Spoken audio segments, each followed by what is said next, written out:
What cringe are we diving into today? Well, most of the day is going to be taken up by Hippy Dippy. And sometime things are going to happen at 10 p.m. But I wanted to watch a little bit of this Hippy Dippy Rumble. I have not actually watched one of these before, so, and it's happening right now.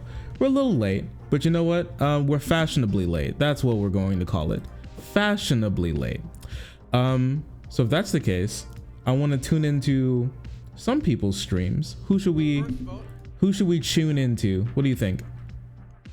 Oh, the first person's getting voted off.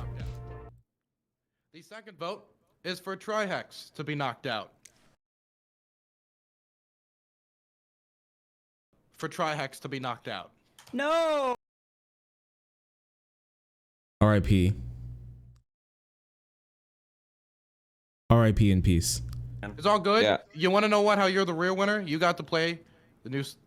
You got to play Skyward Sword. Skyward Sword. Before I did. I didn't get the remaster today. I pre-ordered it too.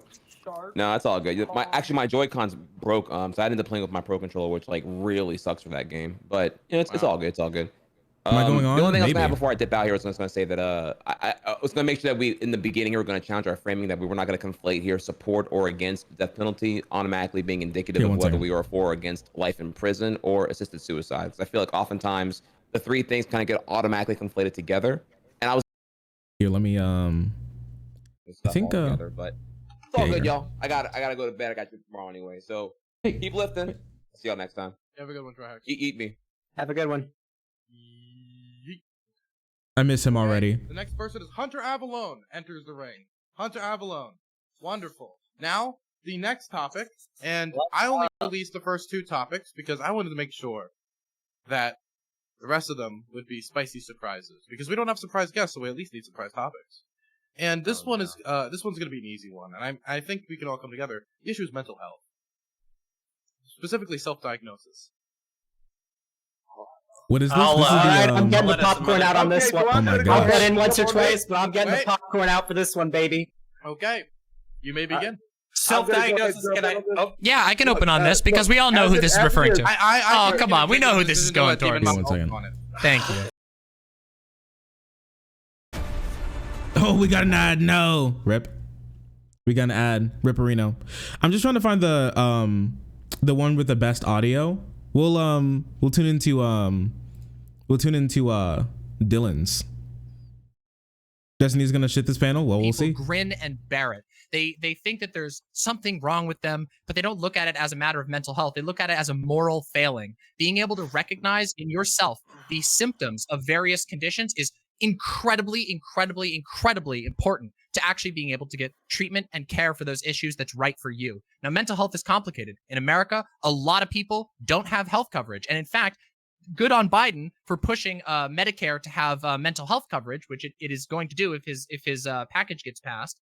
We'll see, which would be great. But a lot of people don't have mental health Dylan's coverage trying to in start America. shit. Listen, They Dylan, might be looking at a $1,000 he's a showrunner, bill okay? just to see a therapist or just to see a psychiatrist. Being able to recognize in yourself the symptoms of a potential mental disorder is incredibly important nice to having a good prognosis for that disorder. And not every single disorder requires medication or structured therapy. Some people, like say if you have I don't know, ADHD, maybe you just find out that you need to change your habits a little bit and you're doing a whole lot better. That is a fantastic and important process. But when you that's my stance on self-diagnosis. But with self-diagnosis, I agree. It can be an important tool for going towards a medical diagnosis. But when you put it in the terms of it is arguably more important than a medical diagnosis is asinine to me. I don't know how this is more important than a medical diagnosis. To go as far as to say the only when you go to a world where doctors say that are the only people that can say you have a mental health disorder is a world full of asylums and gatekeeping is absolutely insane. Doctors are the ones that go through 8 years of college for this. Doctors are the ones that are trained to understand what mental health disorders are and which ones are which, because it can be very easy to misconflate one mental health disorder for another, such as you can think you have depression when actually you have anxiety. And you're not going to fix your depression and anxiety be the same way. So did Demonmama? So I think that Did Demonmama make the claim that it was? Okay, one at a time. Okay. Yeah, a lot of you will talk. Also, just so you guys know. Okay, yeah. Just so you guys know, I was correct. All right. When people asked me yesterday, like, what do I think about the Demonmama take, and I was like, I think what she actually means is like, just being aware of your mental state, and then she just keeps calling it self-diagnosis. This is That's what I was thinking. anti-intellectualism to the T. Please. If you No, don't yell over me when I'm trying to respond to you. Excuse me. Demonmama, you're better than this. Wait a minute. She's not. No, she isn't. Excuse me. Wait, is this? But seriously, real? this is anti-intellectualism. This is like when Lauren Southern came on and told me that. This is like when Lauren. What's All right. happening? I didn't even get to start. All right, go. My Go ahead. response. Sorry, go ahead. Yeah. This is not anti-intellectual. This is recognizing that there are flaws in our medical system. There are great injustices that have been carried out by our medical system. That doesn't mean that I'm anti. I've literally never once advocated for anti-doctor and anti-doctor anything. But you are right now. That's what you're doing. Hunter, I understand, but you need to let me finish a point. I know you're very, very ready to jump at whatever straw man you have summed up about my position. Wait a minute. Okay, I don't have a straw man of anything. I've been following everything. Okay. I gotta say, we don't have a limited time, so I'm gonna give Demonmama like 30 seconds and nobody interrupt her. Okay, go. Yeah, I am never once have stated anything that is anti-doctor. All I've pointed out is that there are problems in our system for a very long time. Until just about 10 years ago, it was considered a mental condition to be trans, just to be trans. In fact, within I think it was about 30 years, it was considered a mental disorder to be gay. We recognize these are errors. Our medical system is not perfect. The idea that the medical system is beyond reproach or that we can't point that out is absurd. Now that is truly anti-intellectual, and doctors will tell you this. In fact, if you go to any major 30 seconds. mental Done. health. 30 seconds is over. I gotta throw somebody. Okay. I'm gonna throw it to Destiny because I. Oh no. Okay, I'm gonna make it Here we go. So first of all, self-diagnosis is not the first step to anything. That's not true. No doctor will tell you that. Recognizing symptoms in yourself is not the same as diagnosing a disease in yourself. This is a crucial error that a lot of people make. A self-diagnosis involves you finding some disease that you think you have, and it might lead you into starting to misidentify symptoms because you want to identify with something, or you think that you identify with something. Self-diagnosis is absolutely not the first step to anything. It's recognizing symptoms in yourself and then giving that handful of symptoms to a medical professional that can help diagnose you if they feel it's appropriate for some condition, help you get treatment for it. Many mental health professionals do not recommend self-diagnosis. That is absolutely not true. You will not find a single medical professional that will tell you, oh yeah, you should definitely diagnose yourself with a disease and then give that disease to the doctor when you go to talk to them. The idea that many people don't have mental health coverage, that it costs $1,000 to see a therapist, $1,000 is really high generally for a therapist. Yeah? Destiny, we gotta move. I'm sorry. Okay, go. That's fine. So I'm gonna go next. Trust me. Wait. Let me be clear. Okay, everybody, shut the fuck up. Okay, I didn't say anybody go to Xanderhal. All right. Are you the host? No, Xanderhal. I was fucking asking you. Okay. I'm not the host. I think you're the host. Yes, okay. So we're going to throw it to Counterpoints, okay? Because he had his hand up for the longest period of time. But I also want to say, this topic's going to go on for a few rounds, okay? Very cool. All right, awesome. Yeah, so basically, as the enlightened centrist here, I think I can split the difference. So I think what Demonmama is saying, and excuse me if I strawman, is basically that being aware and cognizant of symptoms and being aware and cognizant of different diseases can help you basically figure out what your problem is. It's very Jordan Peterson of Demonmama to say that you need to pick yourself up and you need to analyze your situation. You need to imagine hell below you and heaven above you, and you need to strive towards the ideals and through your society by identifying your problems and then working them through them slowly. I know Demonmama is a massive fan of Jordan Peterson. So that's basically I really appreciate that about her. I think the term, hold up, we're almost there. So I think the term that we're getting hung up on is diagnosis. And I think the problem here is that diagnosis often involves, correct me if I'm wrong, basically involves coming to a conclusion about a series of symptoms, about a disease that basically would confer all of these symptoms. I think that if we were to split the difference here, and this will be my final point, is basically recognizing the symptoms and being informed on the symptoms so you can feed that to a professional so you can get an accurate diagnosis would be the difference between these two perspectives, and I'll yield right there. Okay. I think a lot of. Wait. Everybody's been responding to me, and it's really interesting. Because I haven't even had so many words. Dude, it took like 2 minutes this round. Let other people get responses. Well, wait a minute. That's not my problem. You all chose to make this about me. This is like a specific opening statement. All right, I want the next Okay. I still have to talk to Demonmama about being anti. The longest we debate about who's going next, the less time there is in the round. And the less time there is in the round, the less chance you have to actually speak. More likely you're gonna get voted out. And if you piss me off, I'm gonna get executive edition and vote you out myself. Okay? We'll will be a part of the panel. Just letting you guys know. He'll be around. Okay, but what you are doing is anti-intellectualism, and at very least, you are empowering anti-intellectualism, because when you bring up these examples of doctors making mistakes, what you're doing there is you're trying to validate a broader narrative that doctors cannot be trusted, and that is anti-intellectual. Second of all, self-diagnosing can, in very many ways, be actually a detriment to your health. For example, I have an example here. Bipolar and depression both have very similar symptoms, but if you self-diagnose yourself for depression when you actually have bipolar, it could make your bipolar even worse. So self-diagnosing and understanding your symptoms, being aware, that's fine. But the actual process of diagnosing, that's dependent on a doctor based on your qualitative symptoms or based on your qualitative experience and a symptom, the symptoms that they already understand. Okay, Demonmama is going to respond to this because that's two people in a row. I do want to give it time to respond. Oh, yeah, no. by the way, I have like a number of studies here I can cite if we want to get really into that, but we're limited on time. So the funny thing here is, first of all, no, I'm not anti-intellectual. The idea that you cannot critique or you cannot point out massive flaws in our medical system, that is categorically anti-intellectual. Science is based. But that's not what you're doing. Excuse me.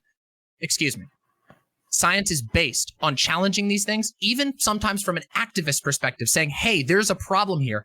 Categorizing being trans as mentally ill, categorizing being gay as mentally ill. These are mistakes. These are mistakes that are caused by bias and ideology that can get into our medical system and they can ingrain themselves very well. You have to be able to challenge that and provide an argument. This is not anti-intellectual. This is the core. This is why it's anti-intellectual, though. The reason. I'm not done. Let them finish. Come on. Okay, I understand. We're gonna have multiple rounds to do this. Okay, this is gonna be like three rounds. Okay, so let's let the move finish. The thorns and sparking. Okay.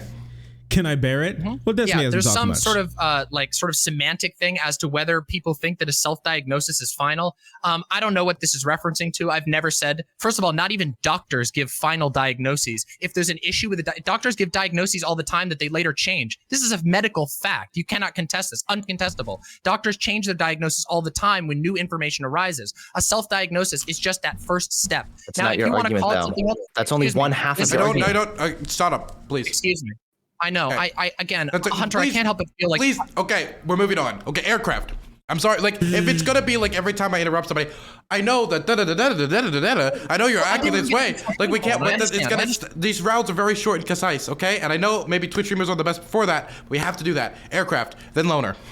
Look, I'm trying to give the best, most generous interpretation of what you said, Demonmama. I've watched your video, and I've actually watched the man right below me's response to it. And look, I understand what you're saying. Look, if you are aware enough to understand what's going on, you should go get help, go see a doctor, and a doctor will actually help you come to the actual true diagnosis. But to sit there and claim that you self-diagnose, I understand your argument with the whole trans thing, because a lot of people don't get the chance to go to the doctor and they identify as trans before they are diagnosed as trans. Okay, I get that. That's rhetorical stuff. I don't like but when any it of comes this. down to it, there's tons of mental conditions that people do not understand fully. In fact, I had to go get some help for some counseling post-war, and I didn't even know there was anything wrong. It was my wife that told me, hey, look, you changed since you come back. And I moped around for about 8 or 9 months, and had it not been for a doctor actually sitting down, breaking down everything, I would have never known there was anything wrong because, well, I mean, it is what it is.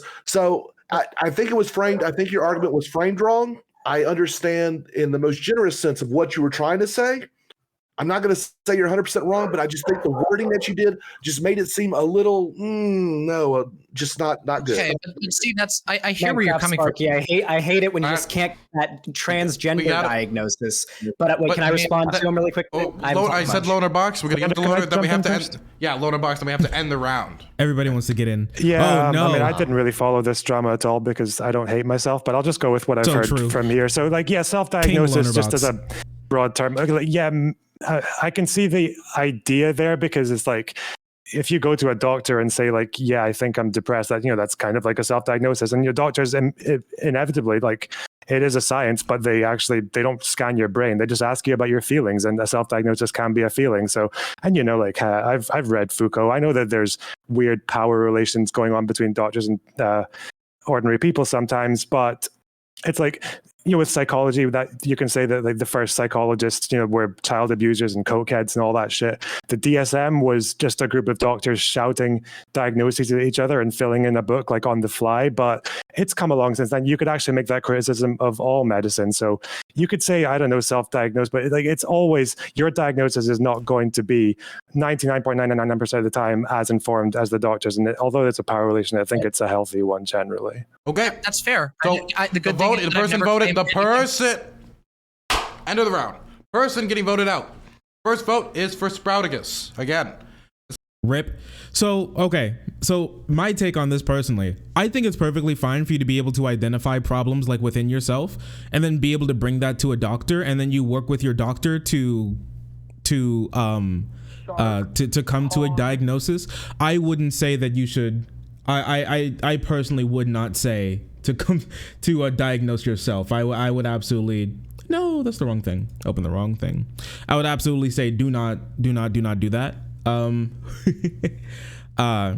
It can often lead to problems, which is sad, but happens that way. 1 second.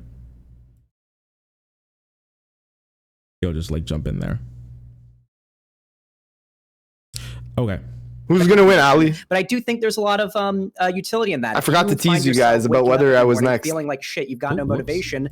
Maybe it surprise, is I'm not next. Maybe you've got depression. What should I do about that? How can I help with that? But at the same time, you should always take the word of a doctor or medical professional, or multiple, over your own self-diagnosis that may be what you found on the internet. I don't think anybody here, like Demonmama or whatever, disagrees with that. But can I go? I have to go do a shit real quick. Does Demonmama disagree with that? Wait, okay.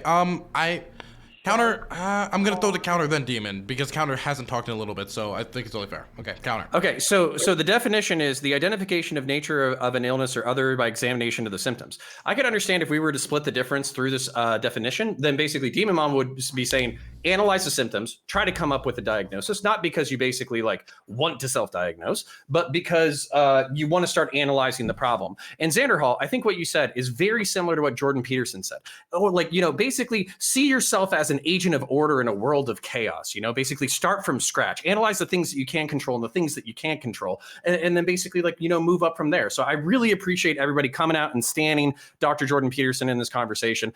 With that, Jordan I have to Peterson's right on some things. Don't get me wrong. I think that absolutely cleaning your room. Hey, listen, I will stand by Jordan Peters' statement that you should clean your room and it'll make you feel a little bit better to the day I die. I feel great after I clean my fucking room. Of course, yeah. Analyzing yourself and what you're going through. I do need to vacuum my floor. This that's probably because you've got some stuff going on. Try to find a medical professional to help you, but there's ways that you can, without needing to spend money or go out of your way to find a medical professional, that you can analyze your mental health and help improve it. Absolutely. Okay, Xander, I'm proud of you. Shut up. Xander, I'm proud of you for cleaning out your cum socks. Now we're throwing it over to Demonmama. Thank you. I appreciate that. Yeah, it's really funny because everybody here has sort of been fighting a straw man of what they think my position is. I really wonder why that might have happened. But yeah, so it's really interesting. We have tons, we have an entire massive market that is based off of self-diagnosis. Even going to the point of Walmart, you can go into Walmart and you can buy yeast infection medication because you can self-diagnose a yeast infection. Yeah, wow, amazing. It's almost like we actually do trust people to some degree to self-diagnose.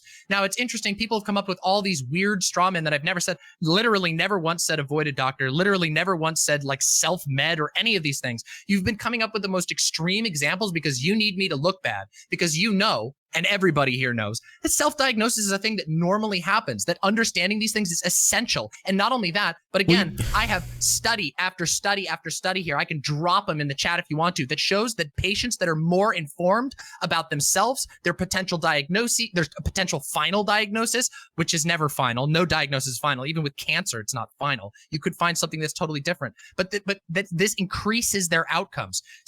I think being informed about your condition and self-diagnosing, I feel like those are two different things. I feel like that's a jump there. I would still absolutely not say to just self-diagnose personally. Be informed about your conditions, be able to get your thoughts together and be able to communicate that with your doctor, and then you can come to a diagnosis with your doctor. I would say don't do it like yourself. For me personally. I really want to know, what is your position on when it comes to self-diagnosing and like then going to a doctor? So like if you have self-diagnosed yourself with depression and then you go to the doctor and they give you something else, then what, like, do you, because it sounds to me from what you were arguing, it sounded a lot like you were arguing that the self-diagnosis should supersede like the medical diagnosis. Did you watch my video? Or at the, no, I'm talking about what I've heard on this panel. And okay, I was also, okay, so then if you, so like what, so you're just saying that it's important to self-diagnose. That's it? Yeah, that's literally what I've said. I've claimed that and it's what do you very mean by I believe very strongly. I've literally already said this. I just wish people would listen to me instead of fighting whatever straw man it is. I think that self-diagnosis is an important process. It is the process that brings many people to get the help that they need to live better lives. It's true right, for but me. What was the whole thing about the doctors and the ivory? Wait, I think it's important to criticize doctors. Also, hold on, I can talk about this. One of the things that you get told when you go to a major, any sort of healthcare clinic where you're getting set up with a therapist is that if your therapist, if things aren't working out between your therapist, because psychotherapy is so important, it's very, very important to feel have the ability that if you don't we gotta keep going. I mean, can I just do this? Can I there's 8 people and you're getting half the round. I get it. So I have to keep it going. If I don't care. I don't care. There's no negotiating. There's no negotiating. There's no negotiating. I don't know. This is not a democracy. Okay? I'm gonna. Dylan Burns running an absolute monarchy. It's so sad. Absolute depression. Is there a difference to you between recognizing symptoms in yourself versus diagnosing yourself? I mean, I don't really think so. Those are basically the same process. process. If you don't recognize it. Okay, so there it is. That's what I was saying. Like, I think she's literally just saying recognize symptoms in yourself. I understand you don't recognize the difference between a diagnosis of something versus recognizing symptoms. Because if you would just like couch your language a bit more responsibly, instead of using literal anti-vaxxer arguments like sometimes doctors have made mistakes and medicine can be expensive and doctors are wrong and they've made mistakes. Instead of using literal anti-vax arguments and conflating the difference between a diagnosis versus just recognizing symptoms, most of what you're saying is pretty agreeable. It's pretty important that people are able to recognize their own feelings and able to recognize themselves and able to recognize things that have changed over time. That's probably one of the most important things when it comes to communicating even physical ailments to a doctor. Here, you know what's really funny is that Demonmama probably feels the same way like Destiny does, and feels like everyone strawmans me and everyone goes at me and everyone's attacking the strawman. But once I'm in a debate with them, then everyone agrees with my point. You know, that's, you know. I just feel like I'm not making any friends, and really there's a huge difference between saying that versus going to be like, hey, what's up? I've got a borderline personality disorder. So yeah, right? As soon as you have that diagnosis in your head, it causes all sorts of like horrible things to happen. People that have mental illness are already like cognitively distorted, such that it's hard for them to recognize their own thoughts and other people's thoughts and like what's going on exactly. There could be a lot of issues there. The idea that you would find a diagnosis, start reading the symptom list, and then like potentially maybe matching that is like mind fucking yourself in a way that you should never be doing it. If you want to say self-identify symptoms, that is totally fine and that's super positive, but self-diagnosing with a mental illness and then going into a doctor and potentially fighting them over it is like the worst idea in the world. What are you're literally just inventing a person to be mad at. This is so silly. This is the thing that gets so frustrating. And you just go on to the next person. Dylan, if she's going to waste time ad homming, she's already talked over half an hour. Look, I am limiting. I am doing my best. Okay.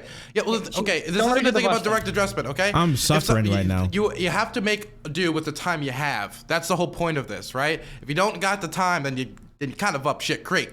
Demonmama, I was going to let you speak, but then I'm not sure who this is. You got 20 seconds, okay?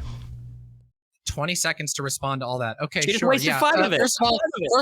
First of all, Destiny, you're wrong about this. There is evidence that shows that there aren't actually negative, particularly notable at all negative side effects of people diagnosing, going and talking to a doctor. If you go into a doctor, in fact, this is an experience I had where I said, doctor, listen, I've been diagnosed with depression, but the depression meds aren't helping my focus issues. I think I might have ADHD. Can you screen me for ADHD? I was screened with a formal screening with ADHD. Turns out I hit basically every single one for Adhd. Wonderful. That was a process of self-diagnosis. And okay, so now moving forward from this, that's your problem. No, Dylan. Sprouticus. So moving, I agree with a lot of what Destiny said. That looking at yourself and being able to notice what's wrong with you and what the kind of symptoms you're showing is extremely important when you go to a doctor. That way that doctor knows. That doctor doesn't live with you. That doctor doesn't see your everyday life. The doctor depends very much so on what you tell them feel is wrong with you. Such as I'm always tired. I don't ever have the energy to do anything. I'm always on the couch. I'm always on the bed. That's extremely important. But to go as far as to say, which Demonmama has, that when doctors are the only ones that can diagnose, it leads to asylums and gatekeeping. Is Seems like insane. chaos to me. It is absolutely insane that saying that the people that have gone to school for 8 years are not as well trained and not as well versed as you are, who when you've looked up WebMD and you've met 3 of the symptoms, so you automatically diagnose yourself with that. There's many more symptoms that can include this. Let him finish the answer. Doctors have consistently said, do not WebMD yourself. I've never met one doctor or never heard one doctor that has openly suggested, you know what, before you come see me, go ahead, look it up on WebMD and figure out what you need to do for yourself before you come see me. I want to stand Demonmama. Can I do it? Sure, then we're going to go to Josie, and then we're going to go to Loner, and then we're going to go to Xan, and we're going to wrap up the round. You know what? I'm not going to be a dick. Josie, I haven't heard from you. I'm just going to pass off my time. Okay, Josie. Beautiful. Hello, everybody. How are you? Happy to be here. So I think, I think there is a mistaken idea of what is being said right now, because I know that if I went and broke my arm, I would go to the doctor and say, hey, I think I broke my arm. And the doctor would probably be like, yeah, you're probably right. You probably, let's take an x-ray to verify that. My PTSD, it was also symptomatic. So I was like really depressed, and I started talking a lot about the Navy and started looking at my ideas. So I went and saw a doctor and said, hey, I think I may have these things from trauma. Can you take a look at it? And then I got diagnosed with PTSD. And I saw symptoms that I might be a little ADHD, and I went to my psychologist, and I'm getting a battery tested to see if I have it. So I'm not self-diagnosing myself with any of those things. Even my gender dysphoria, I didn't say, I'm trans. I was like, I don't know my gender. So I went and saw a gender therapist.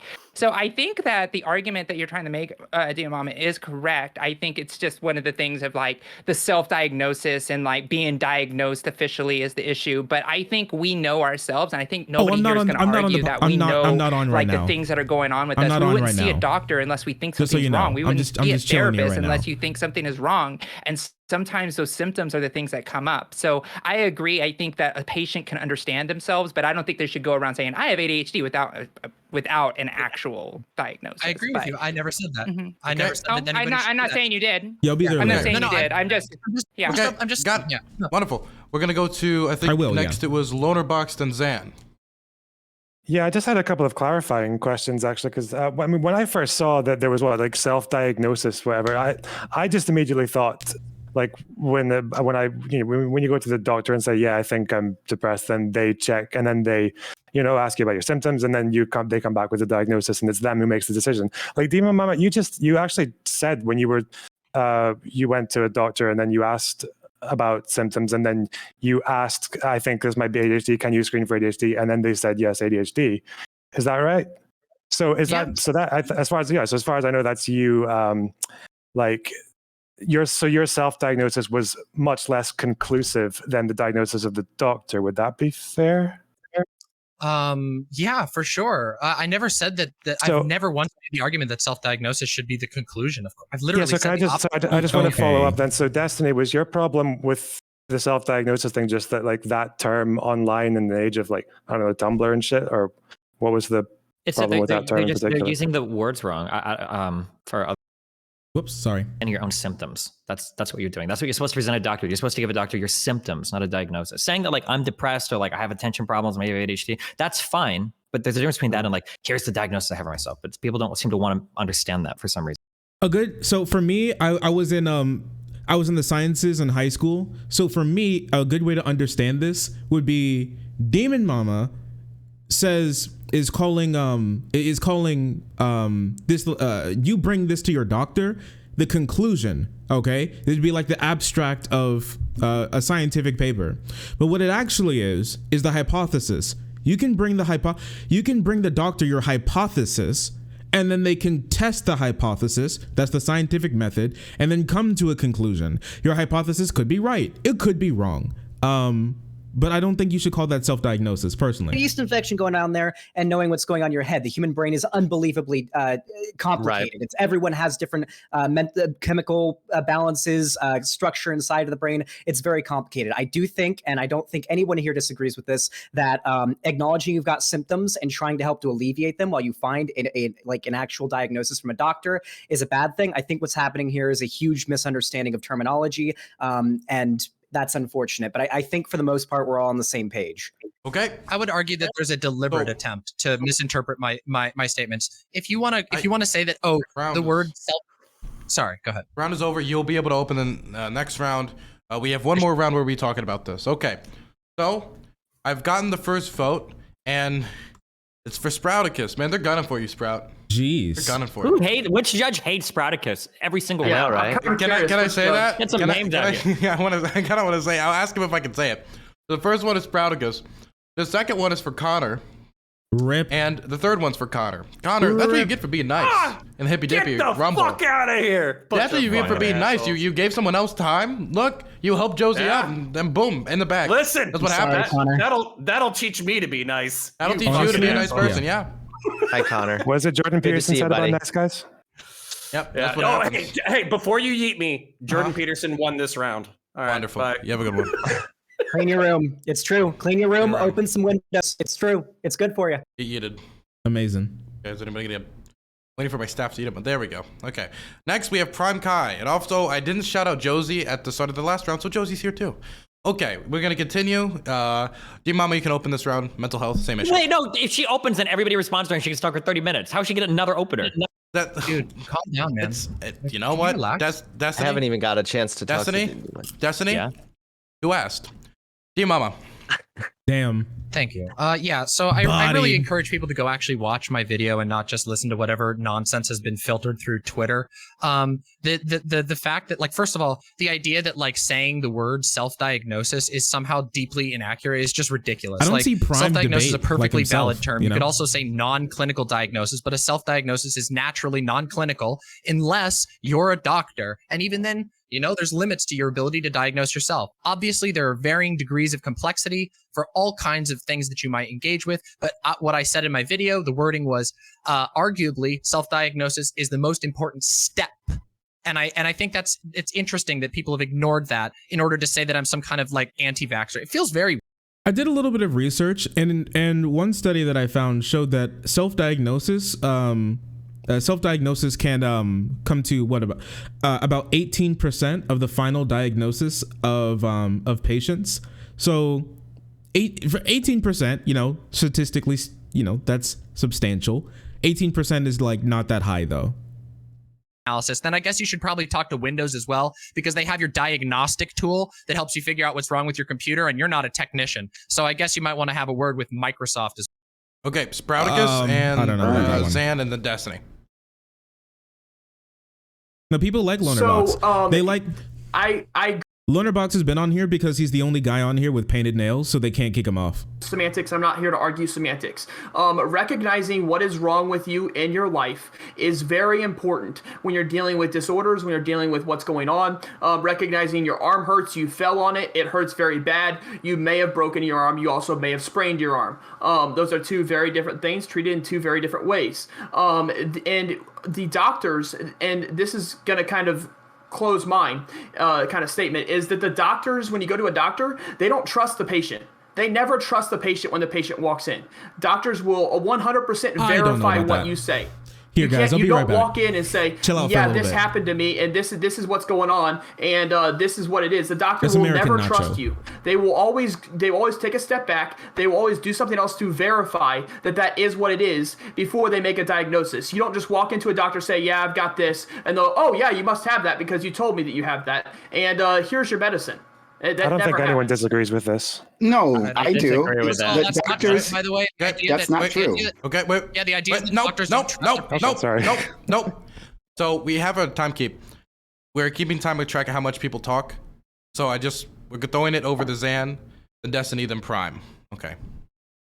Yeah, so it seems like what's going on between Demonmama and Destiny, elephant in the room, I know they are not fans of each other, and you know, that's going to happen. But I want to add a little bit on to what Hunter said earlier in a way that does not come off as bad faith, I guess, because that seemed to be how it's coming off. I don't think what Demonmama was saying was exactly an anti-vaxxer argument, but I have debated many times people who have made anti-science arguments, and they've made that argument that sometimes doctors are wrong. They'll bring up examples of the way that the federal government or doctors thereof have engaged in bad practices, or have come to the wrong conclusion, or have engaged in experimentation that's been wrong, how mistakes are made by doctors, and you have to be referred, and that is completely true. And I think the problem is there is that I'm gonna be honest, I think Destiny's got a bit of a bias against Demonmama. I know. I'm gonna take issue with that. But yeah, I think that's the point Demonmama is making, that there is the possibility of doctors being wrong, but that is often, to be fair, often used a lot by anti-science people, anti-doctor people. And I've heard it many times from conservatives who've done that. And I understand the concern there. Okay. Next was, I said Zan, next I said Destiny, right?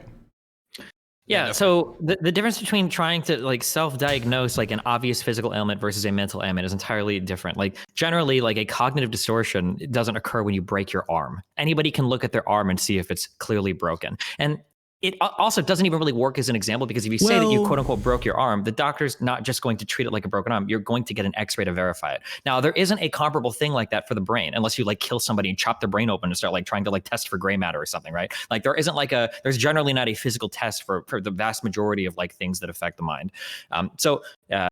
Like the majority, but for me personally, when I was getting diagnosed with ADHD, I had a brain scan. Actually, they put like the little like receptors on my head, and I fell asleep, and they put me in the machine, and it went or whatever it did. I was asleep, and they tested my brain matter, and they came out with ADHD. I just understand I have some symptoms and I'm trying to treat the symptoms. There is a difference between like recognizing a symptom rather than diagnosing yourself. And when we're talking about people that might have a mental illness that might inhibit their ability to understand themselves well or understand what's going on around them well, the idea that those people are in a position to make a self-diagnosis is just not true. All you have to do is change the language to, you should be able to recognize your symptoms and whatnot, and then you should be able to go and talk to your doctor about them. Change that from, you should get a self-diagnosis first. It's the most important thing. Don't let doctors gatekeep you from getting a diagnosis. Can I ask you something real quick? Can I ask a clarification then? Are you willing to roll back your ridiculous statements about me being an anti-vaxxer then, now that you've completely changed your argument? So I haven't changed any of my arguments. Earlier, when you said things like doctors, you walked back. Can I finish? If you're going to ask me a question, I'm going to respond. So if you're going to say things earlier like doctors lobotomized people in the past, there's flaws in the medical system, the earlier DSM was wrong. This is the exact same types of arguments that anti-vaxxers make, or people in certain communities when they say in the past the medical system has harmed us, or in the past the medical system has had problems. Saying that the medical system has had problems in the past implies that you ought not to trust the medical system today, which implies that a self-diagnosis is more valuable potentially than a diagnosis from a medical professional, because in the past they weren't trustworthy, therefore today they might not be trustworthy. Prime disagrees, so I'm throwing it over to Prime. Prime disagrees. I want to throw it to Prime because Prime has said nothing on the topic, and he disagrees. So give him Demonmama back up. Yes. So Steven and I had a long conversation last night about exactly this. Now, Steven's actually moved me closer to his opinion than I was at the start. I actually had no opinion on this previously, but he moved me closer to his position. But I feel like he's doing it again of like minimizing the effect of bigotry within the medical field, right? And so I'd say that I don't throw out the medical field saying that like minorities can't trust doctors and they shouldn't bother to go visit. I'm simply acknowledging that their experiences are maybe different from the experiences Stephen may have had in the past, right? When you go to a medical professional, right, the way they treat you is dependent on their own experiences, just like anyone else, right? They are no different from the rest of the population. So they're coming in there with their own biases, their own thoughts about like their own preconceived notions. And so that affects their treatment. Like I'm not saying anything revolutionary here, right? It's very basic stuff. So all I want to say is that in terms of people having access to medical care, they may have that access, but it doesn't necessarily mean that the treatment they'll get is sufficient. So I can understand a person trying to self-diagnose because they're not getting the treatment they feel they deserve. However, I do think that they simply shouldn't trust their own diagnoses, right? Like I feel that should always be double checked. If you feel like there's a problem, if you feel that your doctor has diagnosed you with something wrong, right? Well, then yes, get a second, third, fourth opinion if you have to, right? Until you feel that you are getting the treatment that you deserve. But I don't think it's anything wrong with someone simply looking up, right? Like going to going online and trying to understand what's happening within their own body, and then taking charge of their own healthcare. But that does involve actually interfacing with the medical system. And then just quickly, Sprouticus, like, yeah, you're like wrong. Hey, buddy, nice to see you. But you're wrong.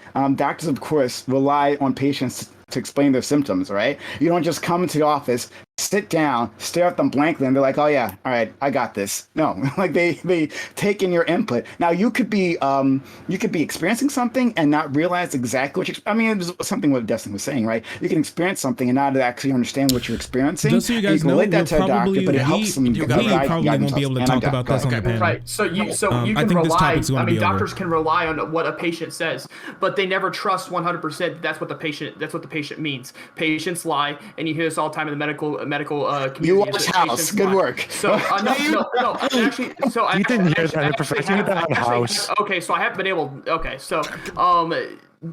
so I actually have family members in the medical community. Patients lie. And so with that being said, the doctor will never trust 100% when you walk in that what you say is 100% absolutely the truth. That's different from saying they don't they will always verify afterwards that is actually what's going on before they make a diagnosis. That's how doctors work, is they take what you say and they take it and they're like, okay, so this is a suggestion. This isn't necessarily a 100% the truth right here. And let's go off this suggestion first, and let's move towards what we think is a medical diagnosis. Which is different from what you said before. I said that doctors never trust their patients. They don't. They always verify.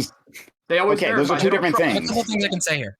There's a couple of things I can say here. First of all, once again, in order for the people who've been afterwards, it's Josie though going way above and beyond to attack my position.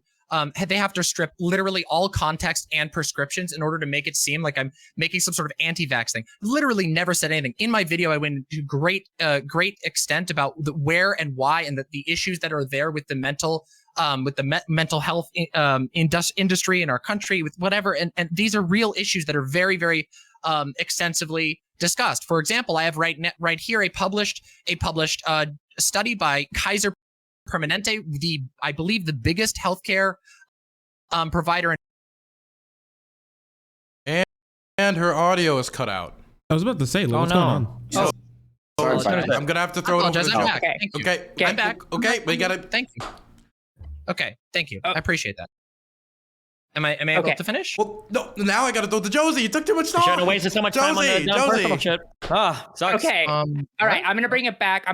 To what this whole conversation was supposed to be about. Is there a benefit to people self-diagnosing and looking at this stuff?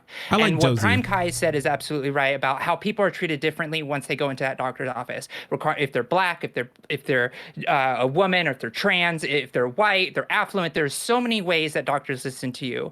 So because we have more access to knowledge and information and are able to go and be like, I wonder what's going on with me, and you're a minority kid in some area where you don't have access to healthcare, it's important for us to be able to say, look, maybe these are these things, because I can tell you right now, I'm not diagnosed with ADHD, but I have fidgets, because I know that they actually keep me focused. I do things differently on how I operate and work. I would not know that without access to information. I would not know to even ask a doctor if I had these symptoms at all if I didn't have that access. So the whole debate is about, is this a good thing? And overall, I think more people are seeing help than the negative.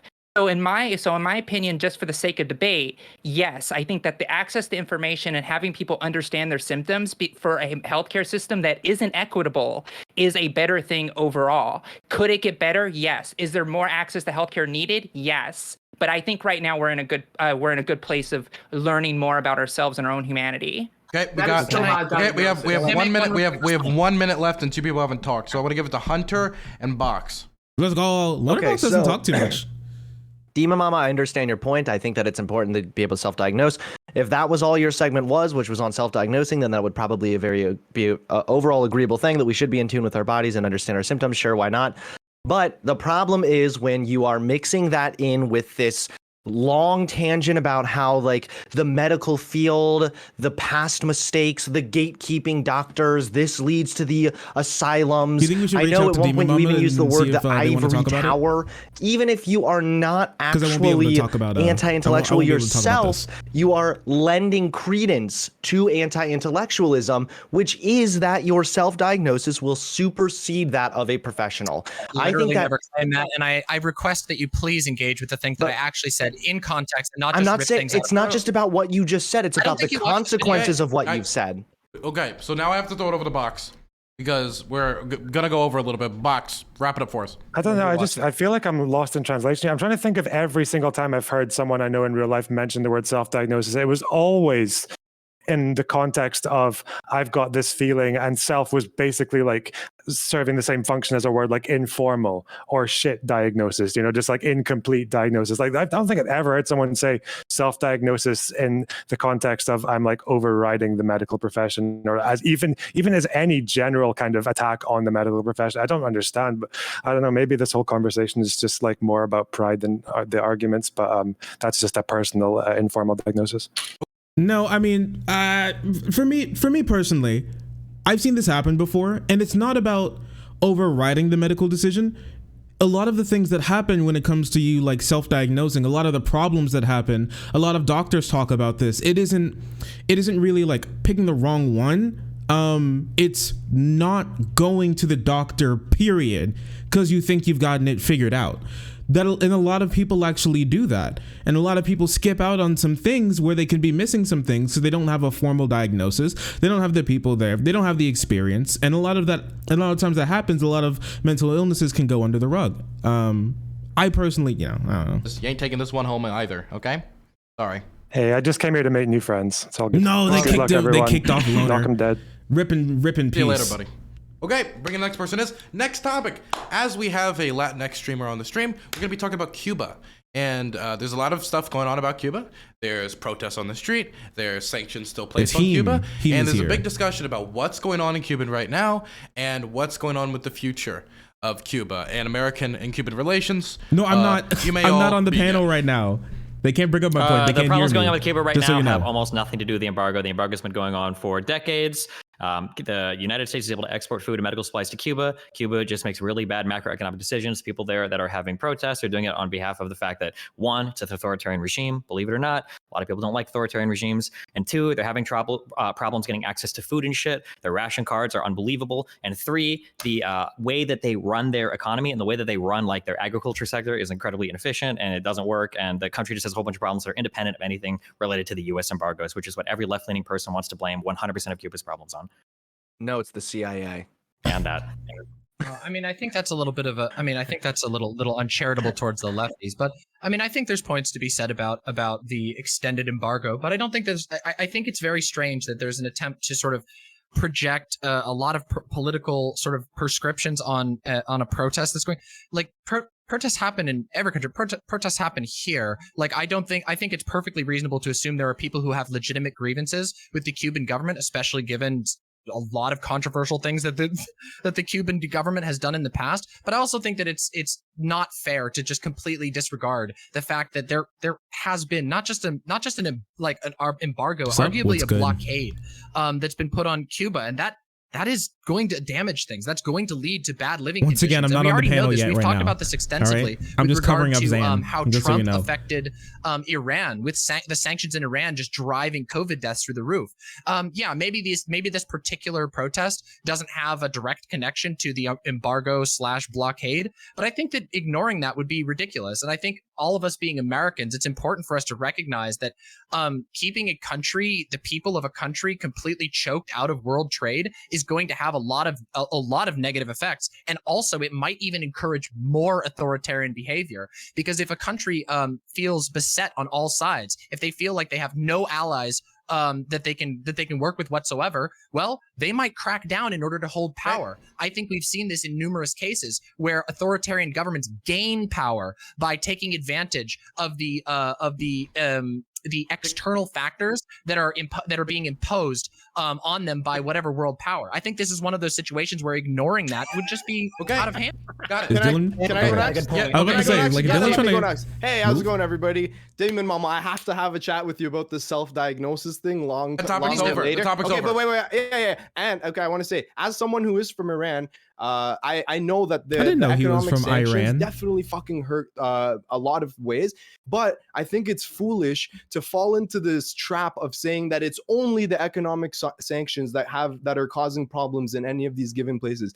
The people of Iran absolutely fucking hate the government because it's completely corrupt. They just had an election recently where they didn't let any moderates run. All of the moderates were banned from running, and I didn't hear leftists saying anything about this or you know, it's because America wasn't involved in that. So I think it's important to note that yes, sanctions are harmful, but at the same time, the governments of these very we're not in the Rumble just yet. It's an elimination. It's like Hell. Has anybody ever watched Hell in the Cell, or like not Hell in the Cell? What, I forget what it's called in WWE, where they have like an elimination, and over time people are brought in, people are kicked out. That's how it works. We're in queue. I gotta throw it over to, I would say, Elimination Chamber. Yeah. Foreign policy expert. Okay, so the United States should go over and help the Cuban protesters. The Cuban government has been dictatorial for a while now. We've sat by and watched it. President Obama practically praised Fidel Castro while he was in office. So we need to go over there. We need to stop this dictatorial process we're letting happen off just. Wait, what the fuck? Is he? Wait a second. Is he like invade Cuba? We need to go over there. We need to help. And then after we institute a new government in Cuba and help assist them all the way through. Wait, what? Just like we did with Japan after World War II. We help assist them all the way through, all the way to completion. And then we, while we're doing that, we lift the embargo. We start to give Cuba trade. But I said, while Cuba is dictatorial, we should not be trading with Cuba. Bay of Pigs 2, Electric Boogaloo. Next, I'm going to throw it over to, I'll say Josie Rose. What the fuck? Okay. We must invade Cuba and install a new government. Like, oh no. Of like the way governmental systems work and state government systems work, it is a combination of everything, right? Like the fact that we have, when Trump put the sanctions on Cuba, just on monetary alone, you had the hard currency in Cuba drop. You had about 407 Western Union locations shut down, airport travel, all of those things happened. You had COVID that happened as well, and you also have the failure of the regime and making sure people have basic rights and the food shortages. Like Dr. DrHeemedOut talked about Iran, it is a combination of everything. Like the stability of outside foreign intervention, the ability for a country not to just trade normally and trade its goods is a complete destructive factor in making sure that civil unrest happens. And this is also an example, like we were talking about the CIA too. This is exactly what they want. They want governmental systems to be disruptive. They want people to be in unrest. They want these food shortages, these medical shortages, these things, so people start ripping their government apart, so it's easier for them to have a regime change. Now, that may be a little conspiratorial, but the U.S. has a really high history of doing such things. So what we have to do is, yeah, it is a little. It is a little. But at the end of, yeah, but the thing about it is the people of Cuba are suffering. I know people that have family in Cuba, and they are really shook right now. They're afraid that their elderly family members aren't going to get the medical care that they need or are going to die. They're already trying to plan ways to go and see their family because they're afraid of the food shortages and the fact that disease is starting to spread because the basic economic systems in Cuba aren't working. So the things that we need to do right now is humanitarian aid, stop this silly blockade, and actually help people like we're supposed to. Cuba went all over the world trying to help prevent COVID with the best scientists in the world. They tried very hard to help with the vaccine efforts as well. And this is what we do to repay them, is just to sit and watch as their country begins to unravel. And we need to do the right thing and help the Cuban citizens. Okay. Gonna throw it. Can I just say one? I gotta throw it to Destiny. Very quick. Okay. Thank you. Wanted to respond as a Latinx Cuban member of this panel. Oh no! There's just so much misinformation. People talk about this. First of all, comparing the sanctions in Iran that are enforced by dozens of countries versus the U.S. embargo against Cuba, these two things are not similar to one another. One, Cuba still has the ability to buy food and humanitarian supplies from the United States. They have had for over 2 decades. And two, Cuba still has the ability to trade with literally the rest of the world.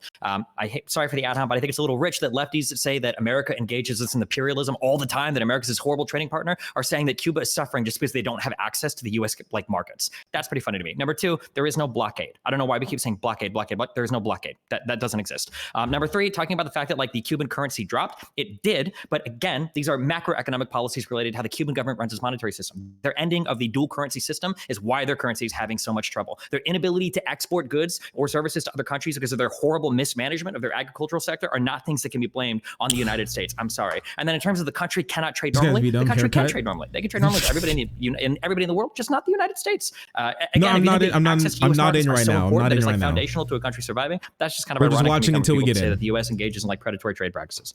Okay, Demonmama, multiple people haven't spoken, but I'll give you like 10 to 15 seconds, okay? And I'll count. Real swear. I just wanted to respond before it gets too far away from something Heem said. Heem said he doesn't hear anybody say like give fair credence to the protests in Cuba. I literally did in my opening statement. Wait, I said I didn't say anything about Cuba. I didn't say anything Cuba. about Cuba. I said let her finish. I gotta let me just finish. What I was saying is that I think I literally said in my opening statement that I believe I have no doubt. This was the wording that I used. I have no doubt that there are very legitimate grievances against the authoritarian government in Cuba. I just wanted to be clear to make sure that you know. 30 seconds. Prime. So I think that leftists, I think it's a fair criticism that leftists often give cover to like communist governments, right? Like undue cover to them, simply because like the amount of criticism coming their way is just completely unfounded, right? So like on the other end, you kind of overcompensate, and then you can end up defending some pretty like terrible shit, right? So I don't know enough about the Cuban government to actually make a statement about exactly how they treated their citizens, but I could believe that the rhetoric you hear in leftist circles might be a little overwrought, right? But of course, like I can't let this go by. Like Sprouticus, buddy, I love you. You know, you're great. But what the fuck? Invade? Is that true? So your answer is like, oh, there's a protest in the streets, so we invade. Should that happen for all countries, right? Like any country where there's civil unrest, the U.S. should come in, like, and just put a new government in. Just take one, you know, take the old one out. Just put the new one in. Invaded, right? So yeah, we'll just like transplant that and put a new country in there. Like that's ridiculous. I mean, that's like platinum. I mean, I guess why no one actually like talked about this, because it was such a ridiculous topic. Then why would we even bother with it? But I'll take the time because I like you, Sprouticus, and this was a fucking terrible idea. All right. I mean, you can say it's a terrible idea, but it's what we did with Japan. We stayed with Japan till it was completely done, and we're actually still with Japan. We are their military. In the treaty that we have with Japan, we are their military. Well, so they have an SDF, so they have Iran, Libya, like I mean, and so if we did that with Cuba, I think Cuba could turn around. Cuba could be a great nation if they had a sustainable government that could sustain their citizens, give their citizens natural rights. And I think Cuba could. Do you think that's what they're on the streets for? Right? Do you think that's what the people want? That the protests you're seeing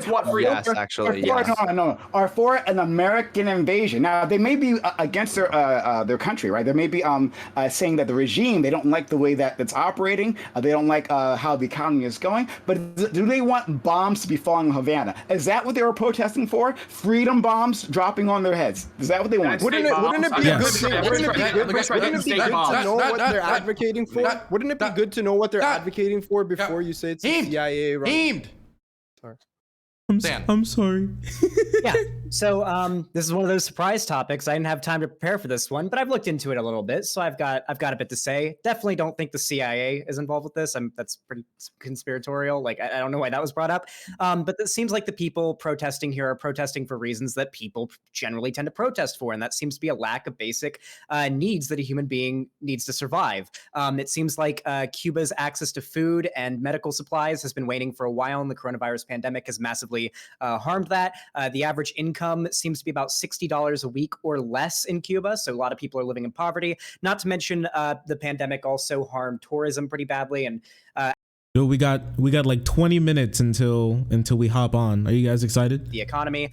It seems like what people are protesting for here, at least from what I can tell, isn't a change in government, but a change in living conditions, an increase in the quality of living, because it is massively dropped in the last year and a half. Okay, Hunter Avallone. Yep. Yeah, I was just gonna kind of honestly, Xanderhal, I agree with you quite honestly. What it seems to be happening is that it's just a protest for better living conditions. This is being framed as like an anti-communist protest by some. It's not really like an anti-communist protest at the end of the day. And then it's also being framed as like a CIA op, which is just like conspiratorial and kind of laughable. When it's true that America has a history of messing around with Cuba, but if you look at the way that these protests are going compared to like the Bay of Pigs or the multiple different apps and data mining that they try to do, it does not compare at all. Like there is no evidence that this is the CIA at all. But we have people, lefties like Mike from PA was like pushing this bullshit out. So. We do not like one day he'll challenge the championship. I mean, I don't. Okay, Dylan is suffering. Okay, so for the rest of this, I'm just gonna repeat the rules. Since wait, let me just check. I don't want to be ableist. Does anybody in here have a hearing problem at all? Like a history of hearing problems? No. I do. Then my favorite Latinx streamer. I'm sorry. I support you through these types. It's Latinx also. Thank you. Okay, wonderful. But I just want to make clear to everyone, when I'm speaking, no one else speaks. From forward over. Okay. I'm gonna use my executive authority. More assuringly. Now, Eris, I guess, ditched us. No response whatsoever. I assume she was too terrified by the contestants, so I'm going to give you all a gift. No eliminations this round. None. Oh my you gosh. all get to stay in for another 15 minutes. You're welcome. That's what the chief executive here could do for you. You're going to continue? 15 minutes. You can continue on the topic. So the people in Cuba, they want freedom and liberty. They want natural... Teamed. Sorry. Oh. Sprout, you can go after. Wow, from now on, I'm going to raise my hand. It actually works, guys. Oh my gosh, that's incredible. Listen, the thing is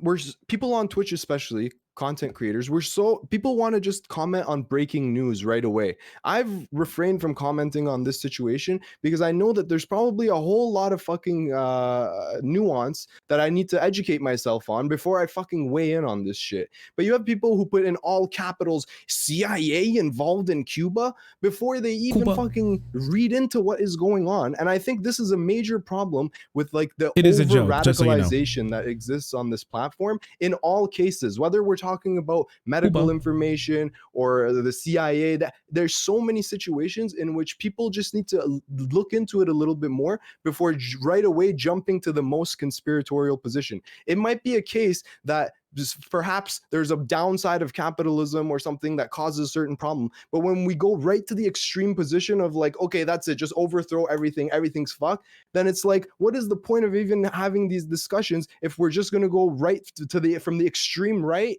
No offense, Sprouticus, when it comes to immigration, to the very fucking extreme left when it comes to CIA. Oh no, the Latin people are fighting. I hate that, and I wish that we could maybe acknowledge that altogether. This is a DrHeemedOut. A more productive conversation. Yeah, I'm more than happy to. These Cubans, they're protesting their government, and again. So these I would like I said Sprout then Demonmama. Oh, sorry, I didn't. Okay.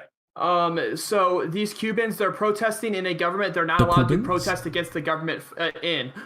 This is an anti-communism protest. They're asking for these human rights. They're waving American flags. Journalists are being arrested in the streets. This is hideous. This is absolutely disgusting. America needs to take a step in for the rights of the people in Cuba, and that's what needs to happen. There is no I don't know what DrHeemedOut's trying to get at. There's some kind of like middle ground to where we can just kind of blindly show support, like we did with Hong Kong, right? So we just blindly showed support. We didn't do anything, and China completely overran Hong Kong and decided that since the virus came in, that they're just going to overrun Hong Kong, and we just sat there and watched it happen. And so we can't let that happen again. We have to take action in Cuba, and we have to make sure the Cuban citizens have natural rights. Can I butt in really quick? I haven't talked in a while. It's a Demonmama. Okay. Thank you. Yeah, so I think the idea of this level of interventionism is silly. The idea that we should have like sent troops on the ground to Hong Kong is that would have been an international disaster. I think we can acknowledge that. To talk to Dr. Heem's point, I also haven't done coverage on this particular event because of the same reason you mentioned, especially when it comes to international issues, protests going on in other countries. I try to be very careful with those things. I think it's very irresponsible to say that that everything is CIA or 1 second, everybody. Hello? Ooh. Hey, can you hear me? Pretty good. What's up, bud?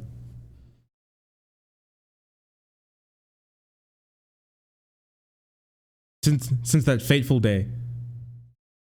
No, that's fine. I hope you're doing well, bud. I just want to make sure that everything is working. I look okay? Perfect. Perfect. All right. And I'll pull you in. I'll pull you in about 10 minutes, 11 minutes. Sounds perfect. I appreciate it, bud. Thank you. All right. That is very irresponsible, ignores the actual state on the ground, and you know, being a sort of anti-state lefty, I don't really appreciate like people the desires and requests of right, people, the demands of people who are suffering being ignored in the name of just saying, oh, it's CIA. That's ridiculous. There's real grievances that are here. Now, is there some room for critique of this? Sure. Wonderful. Okay, now we're going to throw it over to Josie Rose. Yes, thank you. I feel like my position has been misrepresented. I did not say this is a CIA op. I said if the country fails, then we may have to worry about such things like that. But what I was talking about really was the conditions on the ground. The fact that a lot of those conditions on the ground were expedited, or I guess made worse, was because of the sanctions that were put on Cuba, where one third of their revenue comes from remittances from Cuba. So people going to Cuba, giving family money through Cuba, and all of that. Like people sending money to Cuban citizens was one of the economic pillars that kept Cuba going. And I have to disagree with what Destiny said earlier about like Cuba can trade with anybody. If you were to say that to Mexico and say, hey, Mexico, you're not going to trade with America anymore, you don't think that would devastate their economy because they're so close? The fact that they are so close to us basically makes them a bordering nation. Frankly, you can literally take a boat across the little strip of ocean. So the fact of the matter is the connections that we have with the US and Cuba need to be restored and brought back to a position where we can actually have a partnership with them. And the fact is we have been saying yes to Cuba here, no to Cuba here by the coming and going administration. And that is what's caused so much strife, is that people don't know if they're going to have food for the next presidential administration, if they're going to have money, and they're just had enough and they just want basic human rights and human services. So ignore the CIA thing. American companies produce 95% of medical supply product. Yeah, it's interesting. And to add one thing on there, just a very quick thing. We gotta keep it going. We're throwing it over to Xanderhal. I don't think he's talked. Have you talked this topic? No, I haven't. Okay, Xan. All right, yeah. So as this panel's resident Floridian ex, actually, I will say that I think there is no reason whatsoever, nor is it realistic for what Sprouticus said, to expect that America is going to invade Cuba, occupy it, and put in place a new government. There's no reason to do that whatsoever. It would be unbelievably unpopular. No, whatever president that did that would probably be committing career suicide. That would lose them the election, possibly. Americans at this point are not in big favor of occupying other countries. The UN would be very upset. The fact that even though we've got fairly good reason to be in Afghanistan, Americans want our troops out of Afghanistan. What's probably most likely is that out of a gesture for good PR is that we'll probably send some. Did you lie to me? Oh no. Did I lie to you? Did you speak this topic? Yep. Wait. Oh no. I spoke last round, not on this round. No. Wow. No. Anyway, no. So we're gonna keep going. Oh.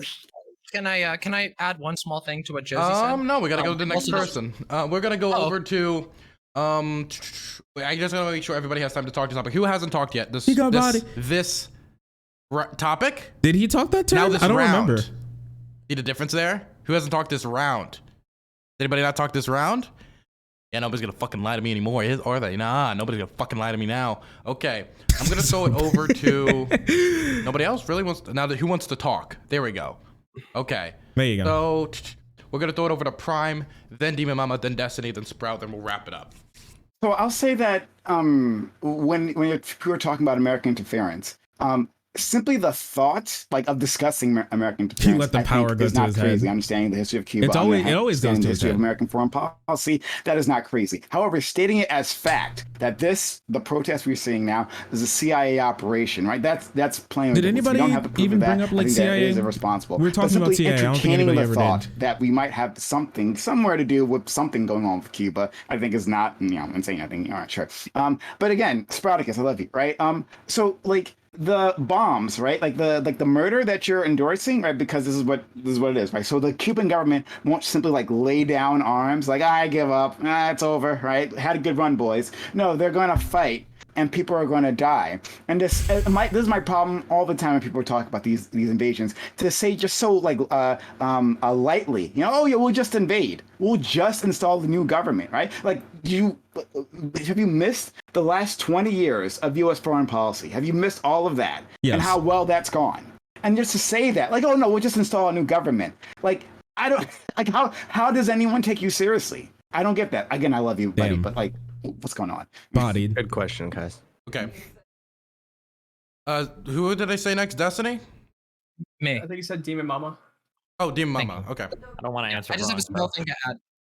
Yeah, that's fine. I just had a small thing. The argument that that minimizes the embargo on Cuba also fails to acknowledge that America actually will and has placed sanctions on companies. U.S. Apparently he kicked Xander because he said that he lied to him, that he didn't speak that round. I don't remember if Xan spoke that round. People, I don't know. This side, this side didn't speak that. I don't remember Hunter speaking either, but I think Hunter spoke once. But I don't know. People, he just kicked Xander because apparently he thinks that he lied to him about speaking that round. So Ripperino, Cappuccino. Just a simple, basic embargo. It's not easy to get around that, and that's clear by this is numerically obvious. Okay, Destiny, you're next. Yeah. Okay. So the United States has sanctions on Cuba, which includes sanctioning U.S. companies doing business with Cuba. Of course. I don't know why we're restating that over and over again. That's what a sanction is. That's what it means when you have an embargo. Number one. Number two, it's not a blockade. I don't know why we keep calling this a blockade. It's not a blockade. There is an embargo between the U.S. and U.S. companies doing business in Cuba. We also keep mentioning humanitarian things. The United States is one of the biggest exporters of food to Cuba. Cuba can buy food and humanitarian supplies from the United States if they want to. So they've been doing this for over 20 years. If they're running into a big crisis now, it's probably not because of the U.S. embargo. There's probably other things going on. We can say that the United States embargo on Cuba should end. It probably should. I don't think there's a good reason to keep it up. But to say that that's a big contributing factor to why Cuba is having problems today is just not true.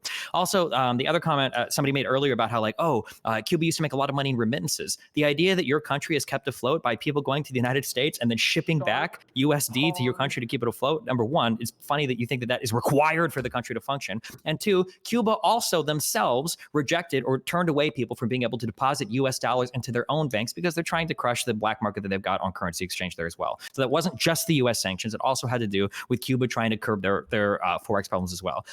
Also, I will say the idea that I didn't say this, yeah, I did it. I was entertaining the thought. Is one of the stupidest things I've ever heard in my life. If there was an alt-righter here saying some shit no, I'm not saying the Jews did it, but maybe okay, why would you even float the idea unless it's something that you're seriously considering without trying to put that in people's minds? Trying to say that the CIA is involved in any of this. Exporting even food is not humanitarian. Is incredibly fucking offensive and incredibly fucking stupid. I don't know why you would the words would even leave your mouth unless you're just trying to be an ideologue or playing to some agenda to push your cutesy little lefty ideas and to downplay the struggles of the people that currently exist on that island that are protesting for very real humanitarian reasons, not involved with the CIA or your delusional Twitter fantasies. I think it's a little gauche to compare a claim about the CIA, which has verifiably, a matter of public information, been involved in all kinds of regime change in politics in the Caribbean, in South America, and in Central America. This is a matter of public record. So I think it's a bit gauche to compare that to alt-righters saying that it's the Jews. First of all, the CIA is an organization. Jews are a group of people. That's really, really over the top and hyperbolic. I hope you don't actually mean that. But yeah, I do think it's irresponsible still to make claims about that without evidence. But I don't think anybody here did that. I don't think anybody here even made a reference to that. Even why are we Josie, talking about it? I mean, I don't know. That's a good question, Destiny. I don't know why you're talking. I wonder where it came out first. Interesting. Maybe out of your own mouth, you've made a lot of. You've made a lot of. Do you want to put money on that right now? Do you want to bet $100 on who brought up the CIA first? Wait, what? That's right. I'm pretty sure I did it first. I like the what way you're trying to get the response. Okay. I'm just wondering what you're asking. Okay, there's 2 minutes left. Who hasn't talked yet and still wants to talk? Okay, who wants to talk? There we go. Yeah, get in the fucking line. Okay, Sprout, then Josie, then we'll wrap it up. Okay.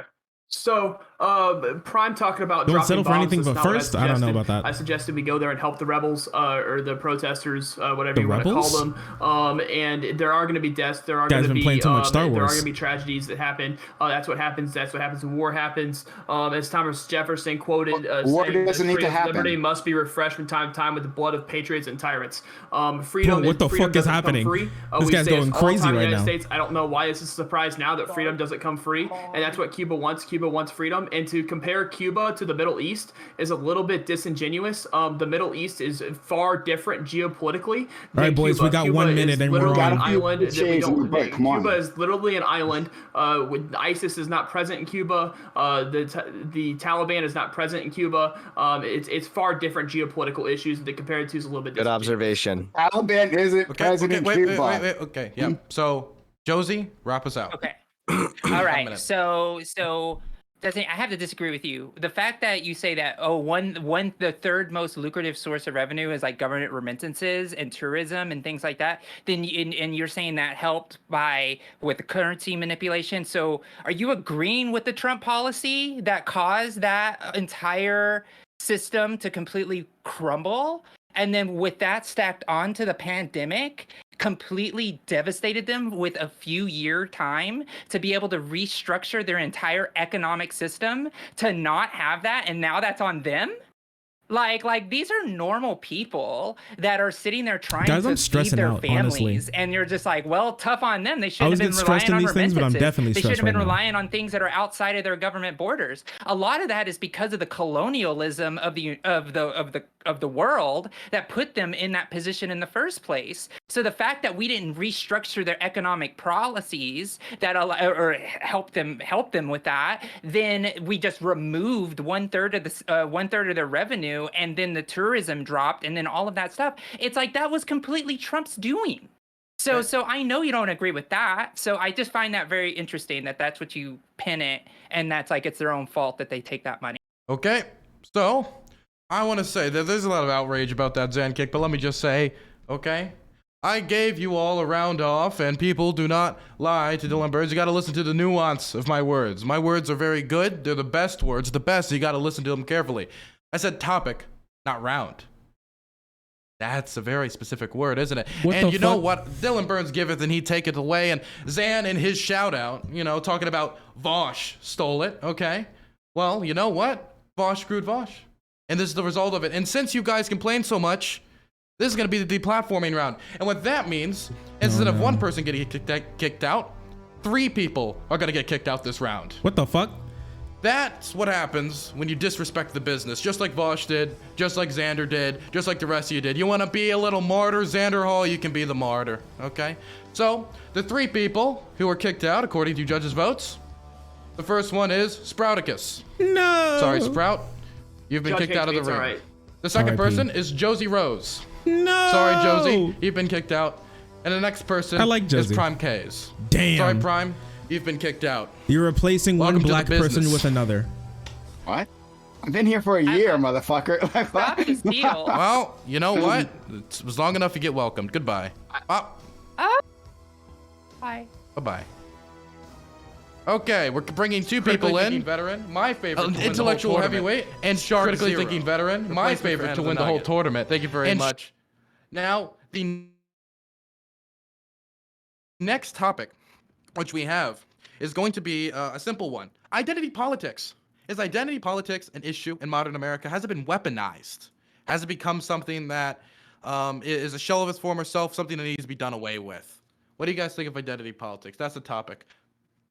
I think identity politics is an important part of our political system in terms of like how we identify ourselves, but I think that people have probably been using it or wielding it in pretty destructive ways, and people are losing sight of like some important things when we like do political analysis in the United States. Let me be more specific. So when we look at the 2020 election, we tried to look at a lot of things through like these racial lenses, which in some ways can be positive, but in other ways can be damaging. For instance, we tend to view like all Black Americans as having a similar U.S. experience, or all Hispanic people as having a similar U.S. experience. And I think that that lens, that framing of issues has led to the Democratic Party missing out on like the differences in a lot of these groups of people. And I think that it's starting to harm us in terms of how we view people. So I guess I'm not arguing for less identity politics. I'm arguing for more identity politics. You just have to be careful like how you view these identities and how you wield them.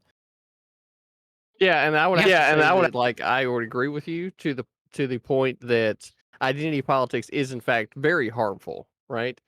It's so harmful, in fact, that what ends up happening and what has been happening on the Democrat side for, I don't know, the last 150 fucking years, right, is that the politics that they use to pander, right, to certain groups because of their immutable characteristics has only led to a further divisiveness in the culture here in the United States, right? So, like, the idea that we should even be focused on anything that is related to immutable characteristics so far as, like, you know, how government is structured and holding people responsible when they do wrong, or, you know, setting up a system for, you know, entrepreneurs and business owners to be able to engage in the market freely and for people to be able to make those decisions is quite frankly kind of silly to me.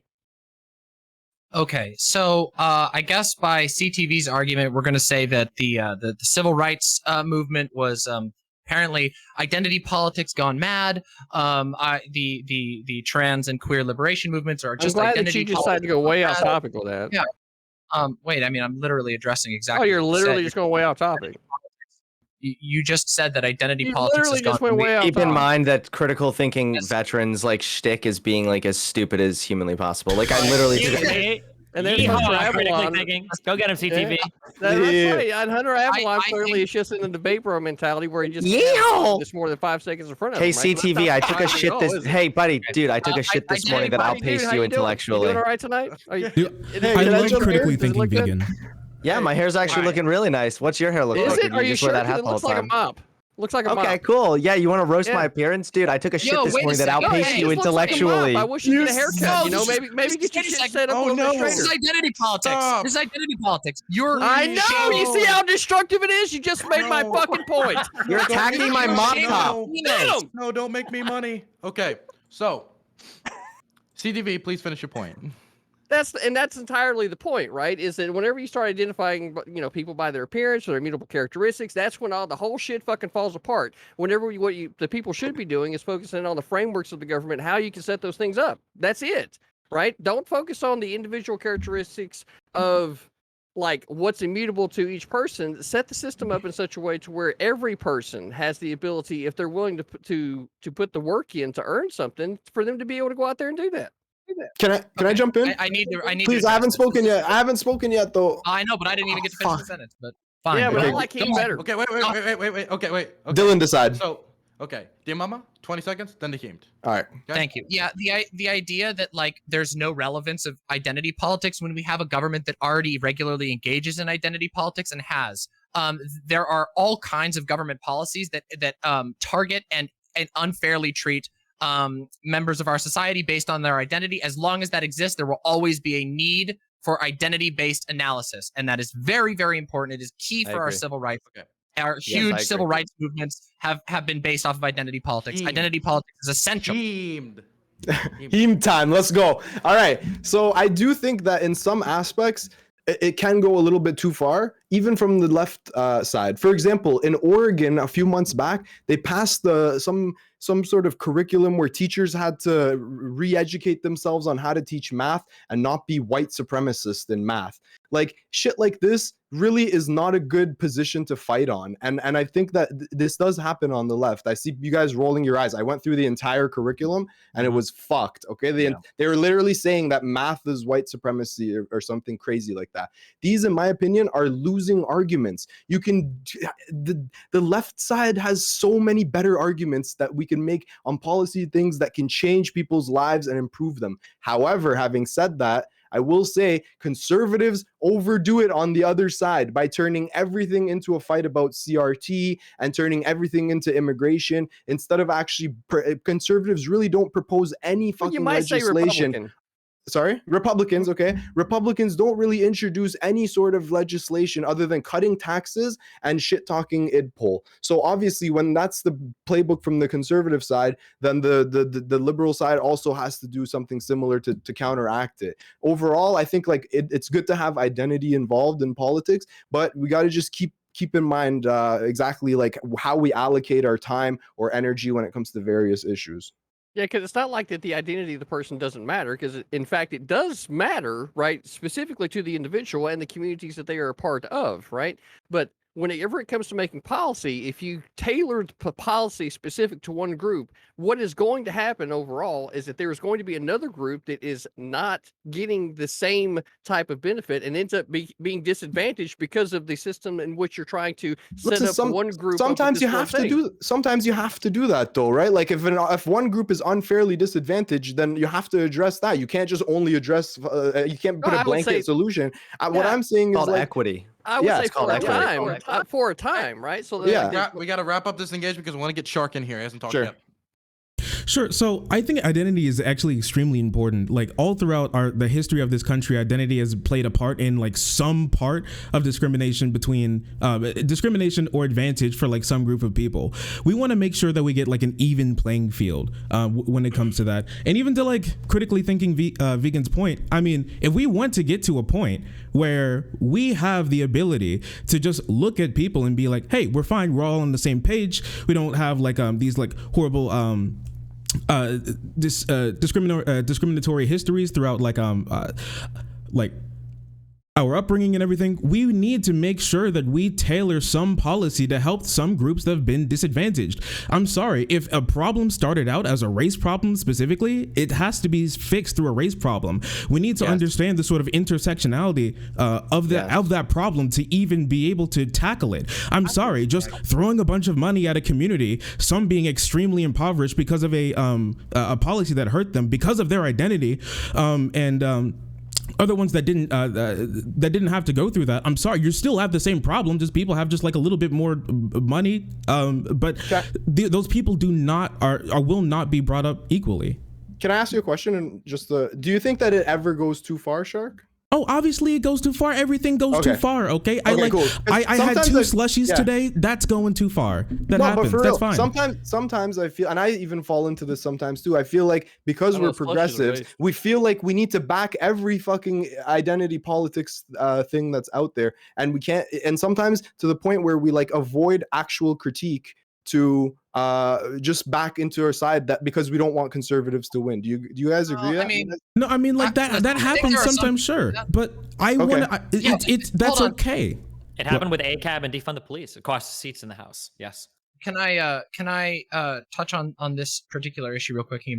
So like I recognize, absolutely, yeah. There's definitely some situations where like, I mean, I'm no fan of the like Robin DiAngelo school of approaching race, but a lot of people aren't. There's a lot of critique on that. The idea though, I don't know. I'd have to see more about this story about Oregon, but the idea that there aren't situations where concepts of white supremacy are built into our school systems is not true. This has been well documented. Standardized testing, for example, has had issues with like regional vocab being severely discriminated against. Certain words are not taught, certain concepts are not taught in certain areas, and then when you go to have a federally standardized test, it puts people at a certain disadvantage. And this can be cultural, it can even fall along racial lines based on where you where your racial group falls with regard to or your identity group falls with regard to economic outcome. So it's I don't think these things should be dismissed out of hand. Maybe this particular issue in Oregon is ridiculous. I've literally not heard this one. Can I just? I know. I'm pretty sure I know which one that is. Wait. I said Hunter next. Yeah, so I'm pretty sure, now I could be wrong here, but I'm pretty sure with the math thing in Oregon, what that was actually a handbook on not how math itself is white supremacist, but rather about how some ways that math is taught can leave out other. Am I wrong? Yeah. Okay, so if you if I'm wrong, I'll take the L there. I don't want to spread. Heem, I literally read through like half of this book on stream, like which just real quick. I read it. Want to argue this. Yeah, Heem is absolutely right. Like it's basically saying things like black students might not have the head to do numbers, so they should run around the classroom to learn math. It was really bad. It was really cringe. Okay. Maybe it was something else I was looking at. I have a whole YouTube video where I went over this in depth. Unfortunately, it's called PragerU. Progressive agrees with PragerU, and like I was in disbelief that I had to agree with them saying that like this is ridiculous to say that this is white supremacist. It was okay. Insane. Wait. One second. Okay. Well, then maybe I was wrong. Okay. But can people please stop? Okay. Zan was kicked. There's not a reason to say, well, Zan stood with me while I was in the ward. Okay. I don't think that's smart stuff to talk about in chat right now, and I want you all to please consider the type of things you're saying in chat right now. Okay. Wait, what? Oh no. Chatters are great. Okay, so we're gonna throw it over. I can send a few members of the pack over there as moderators if you like. You know what? I think giving conservatives institutional power is the smart way to do this. So maybe. We're gonna give it over to Shark Zero again. Okay, so if your contention is that like sometimes identity politics is used as a cudgel and that's bad. Yeah, I mean, I think that was the prompt. Yeah, I think we all agree with that. That's fine. That's great. Look at Demonmama. I don't think agrees. Well, I don't. I just. You were shaking your head, kind of. Well, I was. She makes a lot of head movements like that. It's for dramatic effect. It can be used as a cudgel. I don't want my identity used as a cudgel. All right, nobody wants that. Sometimes these things go way too far. But when it comes to like identity politics, in and of itself, that's very important. And if someone ever feels disadvantaged because a group that is like disadvantaged in the past is now like getting some recompense for that in the future, instead of like not doing that, what we need to do is like educate people more that just because you aren't getting this help, it's because your people weren't like hurt in the past. You are not being punished. You're just not getting this help because you weren't the one who was hurt. Or maybe we set a time for the expiration of it, right? Like, because if you just leave it unended, right, then at some point there's going to be people that were getting a benefit. They go, well, why aren't we getting the benefit now? And that's entirely the situation. If there was an expiration date to the problem ending, then maybe there'd be an expiration date to when we help people. You're going to run into that whenever you start doing that for people, for groups of people, right? As soon as you prop one group up over another, right, there's going to be a point whenever, like, this group of people that's being propped up for a while, right, is going to say, hey, why aren't we getting this benefit anymore, right? If you don't set the expiration date for whatever help it is that you're going to give from the start, you're going to end up with that dynamic, and then there's going to be fucking controversy and conflict. That's just pure education. You need to educate people. This is a really two-dimensional Hunter, right, that you're like barely old enough to be out of fucking high school. Right? Oh, I know. Like, yeah, you're looking for every attempt you can to roast me, buddy. Right, Come on. Yeah, you're so I really don't think we're that far away. Accent, buddy. My grandma was born in a place where she literally couldn't vote because she was black. I mean, come on. Right, yeah, but she can vote now, and so can you, right? So that's right. That shows progress over time. That so that doesn't mean that just because done. your grandmama couldn't vote, that somehow you're supposed to be getting a fucking benefit now because of that. Like, you did not have to go through the same things that your grandmother went through. My family still suffers with the same problems. If that's true, wait a second. If that's true, and you want to have, okay. Yep, keep going. Okay, if it's true, and then you want to say that there's like some expiration, then shouldn't that be based on something that you actually have? Shouldn't that be based on actual research that says, hey, yeah, this issue has been solved, or we have put in a way that this will be solved by a certain time, and if it's not, we'll extend it. But you're just saying randomly. The problem with that is that anytime any help that you would put in comes down to the individual level, and if the individuals don't actually choose to prop themselves up or to take advantage of what's there, then there's not ever going to be an ending point to it because it depends on the individual, which is exactly why you would want to set a time limit to when this thing is going to expire. I recognize that you're very angry that you can't just say, oh, that like you're a young person or whatever, like you have disrespected to our other panelists here. But you know what? I'm sorry. Did I come in as the critically nice veteran? No, I'm here to speak the fucking truth. Right? This guy shrieks. Remember, look. The truth is hurting me right now. The truth hurts, and I got to throw it over to Destiny at the moment. All right. I think identity is important, but I think we should take we need to take a greater intersectional approach to identity rather than this extremely segregated view that we have of identity. Like the idea that like one particular type of identity alone entitles you to some sort of assistance or welfare, I think is kind of damaging. And I can understand why people like CTV would get a little bit irritated by it. Two personal examples I can think of. When I went to apply for student aid, I walked into that fucking office, the most Cuban motherfucker in the world. I had my Mexican sombrero on, whatever the fuck shirt I think of, and I signed up for all the fucking financial aid that was available to Hispanic students, and I got some for it. I don't have a lived Hispanic experience. I mean, arguably, I have like an ethnic background, I guess, through my mom's side for it. But like, is it really fair that somebody like me would get that type of assistance? Or for like, I went to a really nice high school growing up, and there were black students who went to that really nice high school, and like one of these motherfuckers literally went to Harvard afterwards. Like he tested into it. It was insane. Like, is a student like that, is a black student like that entitled to like greater levels of compensation than like a really poor white student that grows up on like an actual fucking trailer park? Like, I don't know. I think that maybe a more intersectional framework is like appropriate there. I know people personally that are like very far descendants of American Indian tribes, and they literally get like checks like every month through like different types of government programs, like just because of like long-standing treaties and agreements, you know? And again, not to say that these should be taken away, but like, I think maybe sometimes it's good to have a more intersectional approach where we don't just look at one type of identity and then start tailoring our policies to that, which I don't think anybody here has precisely advocated for. Well, like, it's just something I think we should keep in mind. Yeah, I mean, I don't disagree with you on that.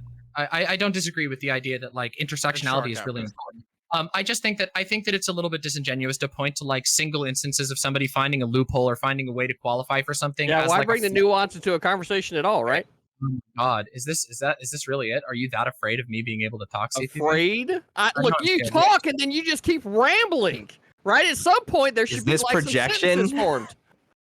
Yes. We got so again, once again, CTV has not made any actual like claims. He's just his feeling. He doesn't like. We're not listening either. It's so ridiculous. But the fact of the matter is, yeah, of course, we should have an intersectional analysis. There's a reason why why intersectionality has become such a dominant understanding of sociological interactions. Intersectionality is super important. Now, I think I'm somebody who advocates for much more investment in from the federal government and from state governments in numerous minority groups, and I don't even mean not just like racial or gender minorities, but even economic minorities, or economic majorities who suffer because of their economic status falling in a majority is so low that they can't actually get access to the things that they need. These things are super important, and I say I agree with Destiny on this. The intersectionality is super important. I will say though, I don't think that it's fair or just to point at a single example of a certain system failing and saying that categorizes our approach to identity at all. We have a ton of still remaining discriminatory practices in this country that do a lot of damage. I mean, redlining still functionally exists in some places because of the way that the laws have been written. There's ways around it, and I think that that's really bad. So yeah, maybe there's some situations where there's going to be false positives, but those should be seen as, hey, congratulations, you managed to get the thing that you wanted. Maybe you didn't need it as much. We're going to improve as time goes. We'll wrap it up. Shark, and then we're going to go to the next round because we ran out of time. Sure. Like when you implement some of these policies, like I just want to say, absolutely, you should have like an intersectional approach. That's why I support things like a universal healthcare, like all of these things that are just completely just help everyone. Period. No matter who you are. But while you have those policies and you should implement them and we should be pushing for them, also having some more specific tailored policies that help people is also really good. Having like tuition-free college is good, but also like spending on like historically black colleges is also good. When you implement some of these policies, I mean, sometimes there are some people who may not deserve to be helped by it, who will still be like helped by it. You know, me personally, I think that voting is a fundamental human right and everyone should be able to vote, whether you're in the country, out of the country. If you're a citizen of America, you should be able to vote in American elections, just like period. Does that mean like racist, rapist, like whatever, whoever is going to be able to vote? Sure. But does that mean like some people who are sitting in jail right now for carrying an ounce of weed are going to be able to vote? Yes. Those are the people that I care about. Sometimes those things are just going to happen, and I think it's more like fringe cases than like the actual rule when we implement some of these policies. I really don't think like droves of all of these like super rich like 1/53rd like Hispanic people are benefiting at the detriment of like so many other people. But still, I mean, yeah, we should always have like intersectionality. Okay. Bring me the votes. Bring me the votes. Oh boy. Wow, that's very. Yes, wow. That's interesting. Yes. Wow, really? That might mess up my my relationship with a big section of my my Iranian community. I'm sorry, Heemed. You've been kicked out. 1 vote was for Hunter, 2 for Heemed. Bye, everyone. I'm sorry, I missed that one by a close one. Take care, bud. Okay. Heemed out. Love you, brother. Peace. Wonderful. Who knew the U.S. sanctions were so far-reaching? Fucking hell, true. They hate They really do hate immigrants. These Americans. All right, peace. See you later, buddy. See you, buddy. By the way, everybody do support Heemed. He's one of my favorite rising stars, and I'm going to do a podcast with the man. So that's going to be great. He's outstanding. He's outstanding. So we're going to go to the next round. This round, we're going to talk about something a little different. Do we get bathroom breaks on this show? Do you get bathroom breaks? Yeah. Sure. Go use the bathroom. Do you feel like you need to ask permission? Am I gonna get in trouble? That sounds sarcastic. I just did it. I literally just did it. Okay. I don't want to get Xandered or anything. Okay. Okay. I mean, as long as you can still hear. I mean, you. But the fear. Look, that's another good God-fearing American. I love that. Go use the bathroom. Okay. So this topic is gonna be about fat shaming, and whether it's helpful, hurtful, or what's the impacts of this.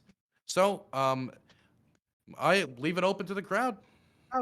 Yeah, I can take this one. Yeah, absolutely. Fat shaming is not effective. It doesn't work. Diet shaming doesn't work. This has been shown over and over and over again. It doesn't do anything. In fact, the bullying that can come from fat shaming can actually, if somebody has like something like an emotional eating disorder, can actually make it worse. It can make it harder for them to get the treatment that they need or get the healthcare prescriptions that they need.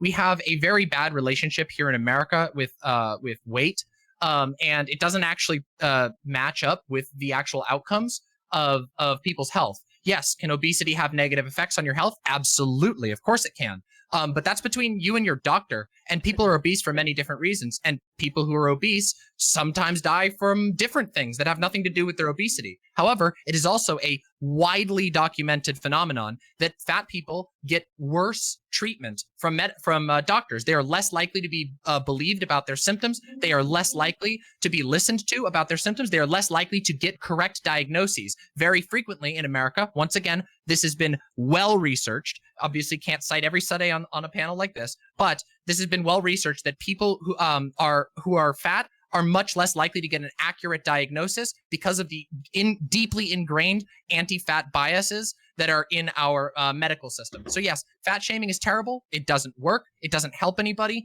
And it's usually based on completely inaccurate assumptions about somebody's. Okay, so how would you define? Wait, 1 second. Chad, just want to let you know, you can't vote to kick me, and that's very mean. I've been nothing but nice to all my guests tonight. I've been grateful to give them this platform. They should be grateful.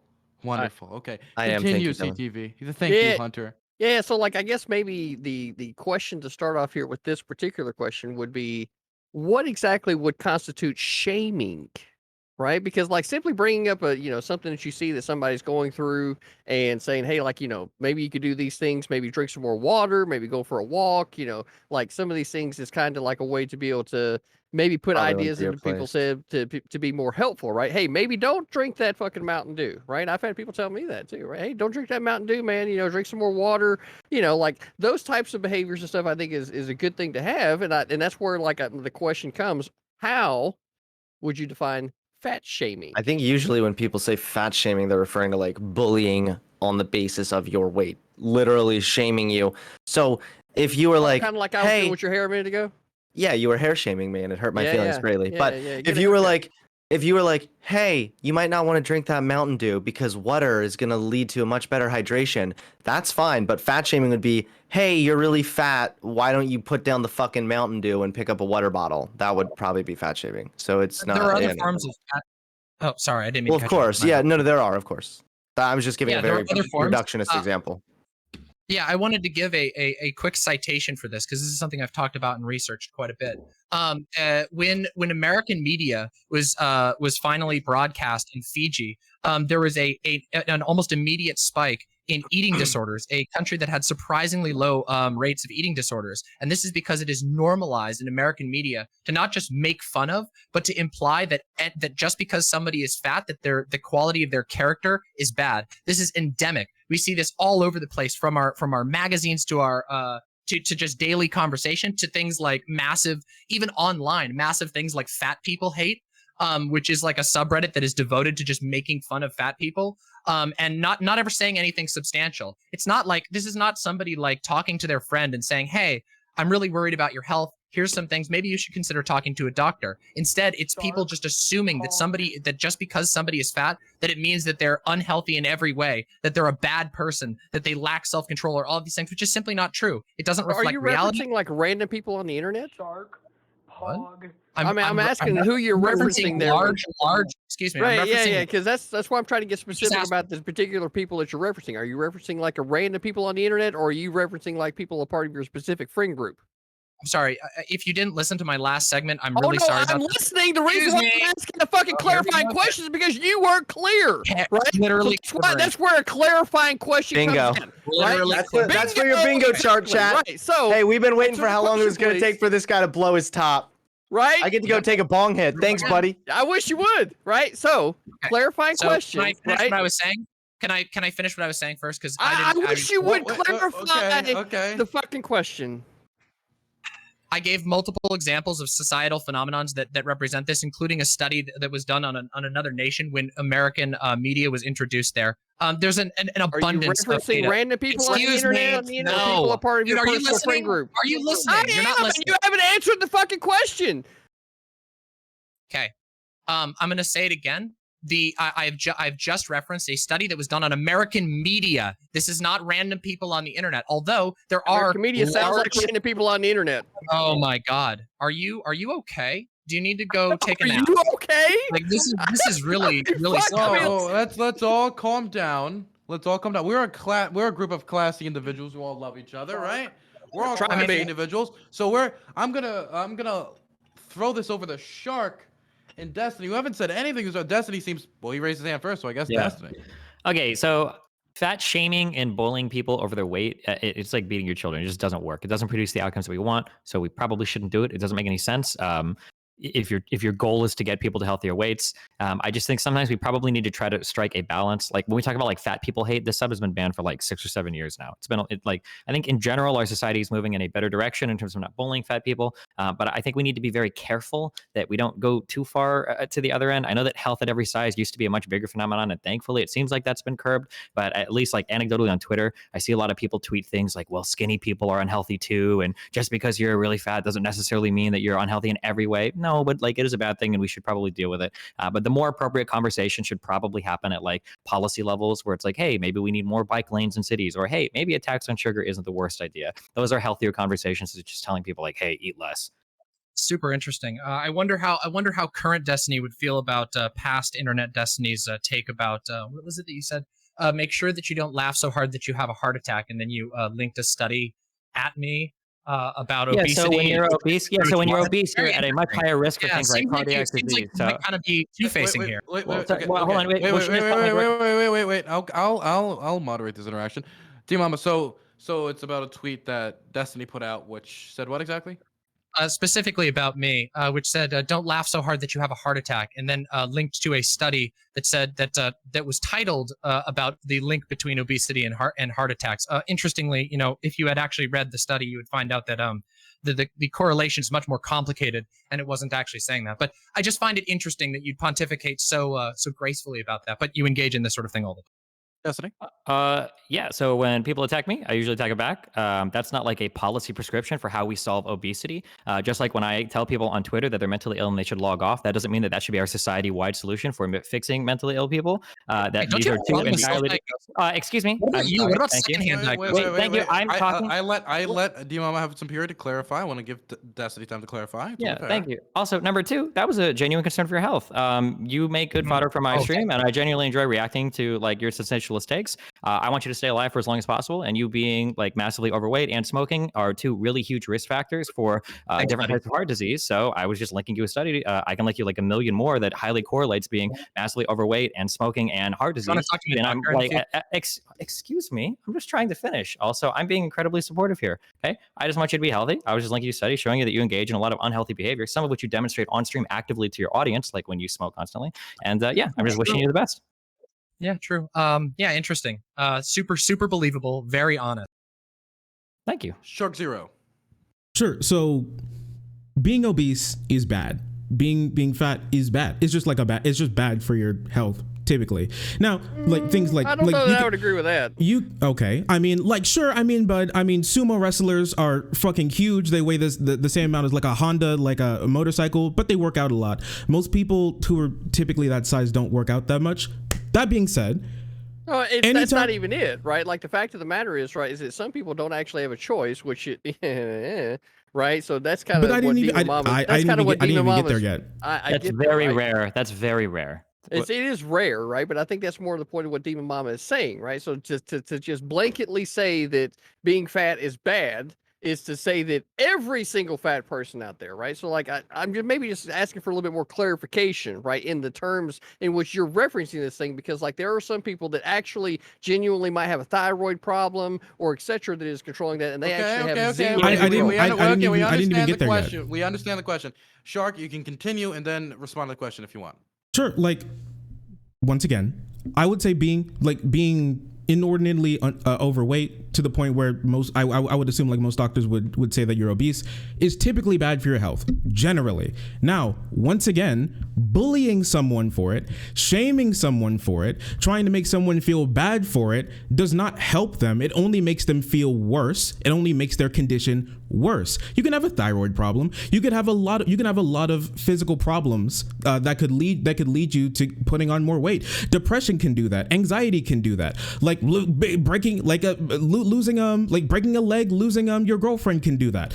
That doesn't mean you're a bad person. And I think a lot of people still like associate you being fat with you being like bad, like mentally like a bad person, like you're like untrustworthy. You can't like hold, you can't hold like good relationships, like lots of things come along with that. And we've moved in a good direction, but there's still a lot of problems that arise. Fat shaming just makes all of those problems worse. If you really want to help people who are overweight, you can talk to them specifically, and we can do a lot of things. Like, I mean, bike lanes, that's good. I'm not sure if sin taxes is necessarily something that works like too much, but I'd have to look in the research of that.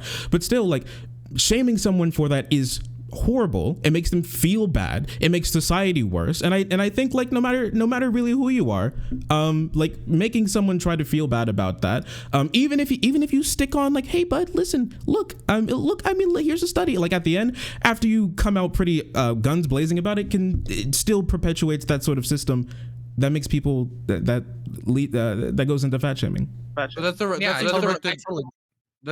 was that directed at Destiny or Demonmama? The end seems like it was directed at Destiny. Sure. Okay, so Destiny, then Demonmama.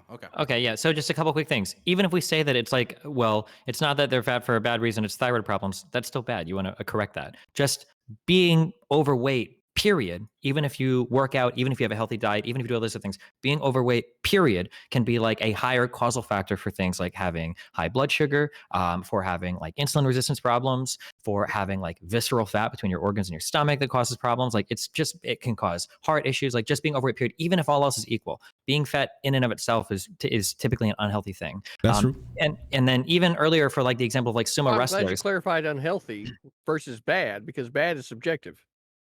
Okay, I'm sorry. Unhealthy. I'll be more clear. I think that's actually helpful. You're right. Unhealthy, not bad, because people think they're bad people sometimes when they're fat, which isn't necessarily the case.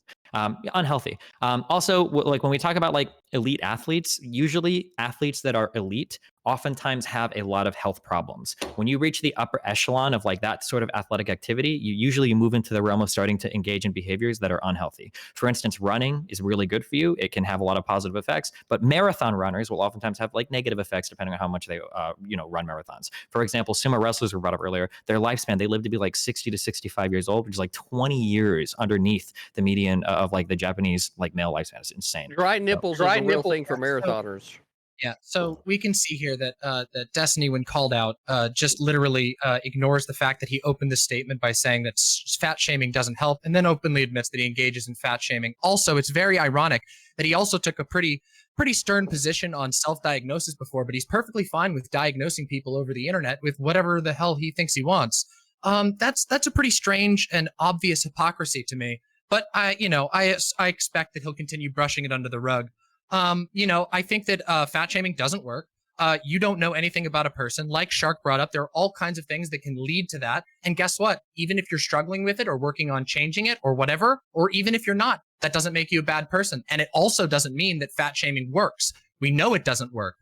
So then why would anybody do it? Very odd. It doesn't help anybody. If you think, wait, hold on, wait, that was direct call to me. If you think that fat shaming doesn't work, it doesn't help people, why are you under the impression I'm trying to help you? You said that. And you also, which is a direct contradiction to what you said at the beginning. I was just wait. So what is it? Do you think I was trying to help you, or do you think I wasn't trying to help you? You asked me a question. I think you're a liar. I think you're a dishonest hypocrite. That's what I think. Okay, well that's great. So then if you think I wasn't trying, if you think I'm not finished. You asked me a question. I'm giving the answer. You want the answer or not? Okay. Don't worry. We've got time for it. Demonmama, respond to Destiny, then I'll throw it to Hunter to close us out.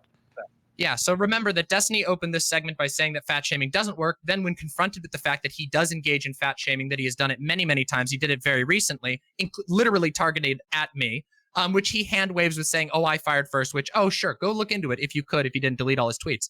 You can't. So let's just take my word for it. I didn't fire first. But even if I had, would that make it right? Or would that make Destiny still a hypocrite? Well, it does. And this is the problem that's wrong, that's up with fat shaming. Fat shaming is a way of hurting people that doesn't actually help their outcomes. When Destiny says, I was just trying to help you, buddy, we know he's lying. Everybody here knows that he's lying. The entire audience should know that he's lying and that he's a hypocrite. So yeah, I rest my case. All right. So firstly, I'm going to come clean here. Okay. Demonmama caught me. I was in fact just making fun of her on Twitter. Okay. Now I know it sounds like when I said earlier that I was actually genuinely concerned for her health, and that's why I linked her study and I called her fat on Twitter. But you know what? I'm just going to be honest with you guys. She caught me there. I was actually just bullying her on Twitter. Moving past that, when we talk about prescriptions for how to help society, your personal actions and you like messing with somebody on Twitter or you bullying somebody or you attacking somebody is not necessarily the same as what a societal prescription for a problem ought to be. For instance, I think that don't you believe in living by your values? Excuse me, I'm trying to talk right now. For instance, beating somebody after like a 1 or 2 hour game of League of Legends probably isn't good for their mental health. Me saying that people should take care of their mental health and not do things that makes them miserable doesn't mean that I don't believe that, because I also like play long games of League of Legends. So yeah, when people do things like height shame me and stuff on Twitter to their audience or engage in other types of attacks against me, yeah, I'll probably attack back. But that doesn't mean that I think it is like the societally best way to like fix fat problems or fix obesity problems in this country. When I get on Twitter, my goal is not to fix fat or obese problems in the country. Usually my goal is to just give somebody a gentle ribbing. Number one. Number two, somebody earlier talked about like self-diagnosis isn't good, but now we can diagnose people as being fat or something. I don't understand what the point is in that distinction. The whole problem earlier was that self-diagnosing a mental illness is hard. Looking and seeing if somebody is fat is generally pretty easy. Interesting. Yeah, you know their BMI and everything. You know their relationship with their doctor. All this. I don't know. This feels like there's some pretty correlative weight measurements that can be made. No. By the way, everybody. Okay, we're all friends here. I'll invite you all to a dinner party. Yes, you are. You're all friends. Everybody I'm knows not friends with CTV. that all of you behind closed doors are lovely. It's only because you love me. I saw you all give a big group hug before the show. I don't know what you're talking about. But I want to show it to Hunter to close this round out because, sadly, one of you have to go. Yeah, I was just going to say, I think that a good indicator that fat shaming is largely like societal as well is just about how, if you look at it, it's actually oftentimes more dangerous to be underweight than to be slightly overweight. So being overweight is not always a direct correlation with negative health necessarily. Now, Destiny's absolutely correct that there's absolutely a higher correlation with multitude of health issues if you are dangerously overweight, but there are also plenty of issues when you're dangerously underweight. But the way that our society kind of operates right now is we very much glorify the underweight model, and we very much shame the people who might even just be slightly overweight. Like there are some people that are just a little chunky that probably have no real health problems because of it, that are like shit on as like being like fat fucks or whatever. So I definitely think there's something to be said there. That didn't happen with my Speedo pig, just to be clear.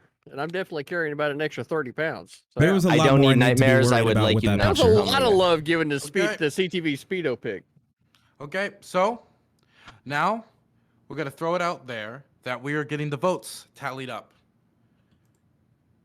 Could I see the votes? I love you all. It's been fun. Bye. Well, I guess we're not getting that right now. Goodbye, I'll have to Hunter. read. Why'd you say bye, Hunter? Ooh, Because you're I said, spicy. because I said I'll see you all later. I'm just, I'm kidding around. The first vote from the celebrity guest judge is for Hunter Avallone. The second vote is for Shark Zero. The third vote. 1 second, let me just. Where's the eyeglass? I can't see it. It's so. 1 second, I just have to Get your use the monocle. Get your monocle. I can't see it. Oh, damn! You know what? It is Shark Week, so it sucks for you, man. But Shark Zero, you have to get out of here. That's all right. Take care, everyone. Thanks for having me. Appreciate you being here, Shark. Loved having you on. Thank you for the last minute replacement. I really appreciate it. No problem. Yeah, man. Yeah, that was solid. All right. And that's it. We're done. How unfortunate. We activate camera. Are we working? Hello, camera? No. They're stealing it. They're stealing it. That's okay. It happens. That was our first time on Hippy Dippy. We were kind of like replacement, so it's okay. No. I can't believe it. What do you guys think? I wonder what made them boot me this time. Only if we knew. I'm trying to fix my camera. Jeez, this thing's annoying. There we go. That's close enough. This is very malarkey. My malarkey detectors are off the charts right now. We need a recount. Oh, Leah, thank you so much for the bits. You did well. Thank you. That was nice. The debate's looking pretty white now. All of the black stars have been obliterated. I think me and CTV were like the last ones. It is giga cringe that they let CTV go on longer than me, but you know what? It's all right. But you know what? That's it. We're done. Finally. We are absolutely done with panels for the foreseeable future. Oh my gosh. I cannot be happier that we are finally done with panels. We are finally done. Oh, you know what? You know what I should have done? I should have corrected my name. My name is not Shark Zero, but you know, it's whatever. Is whatever. We got obliterated. Oh no.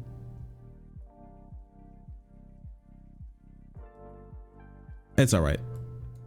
How do you guys think I did? Better than Vosh? That's funny. You did this out of obligation?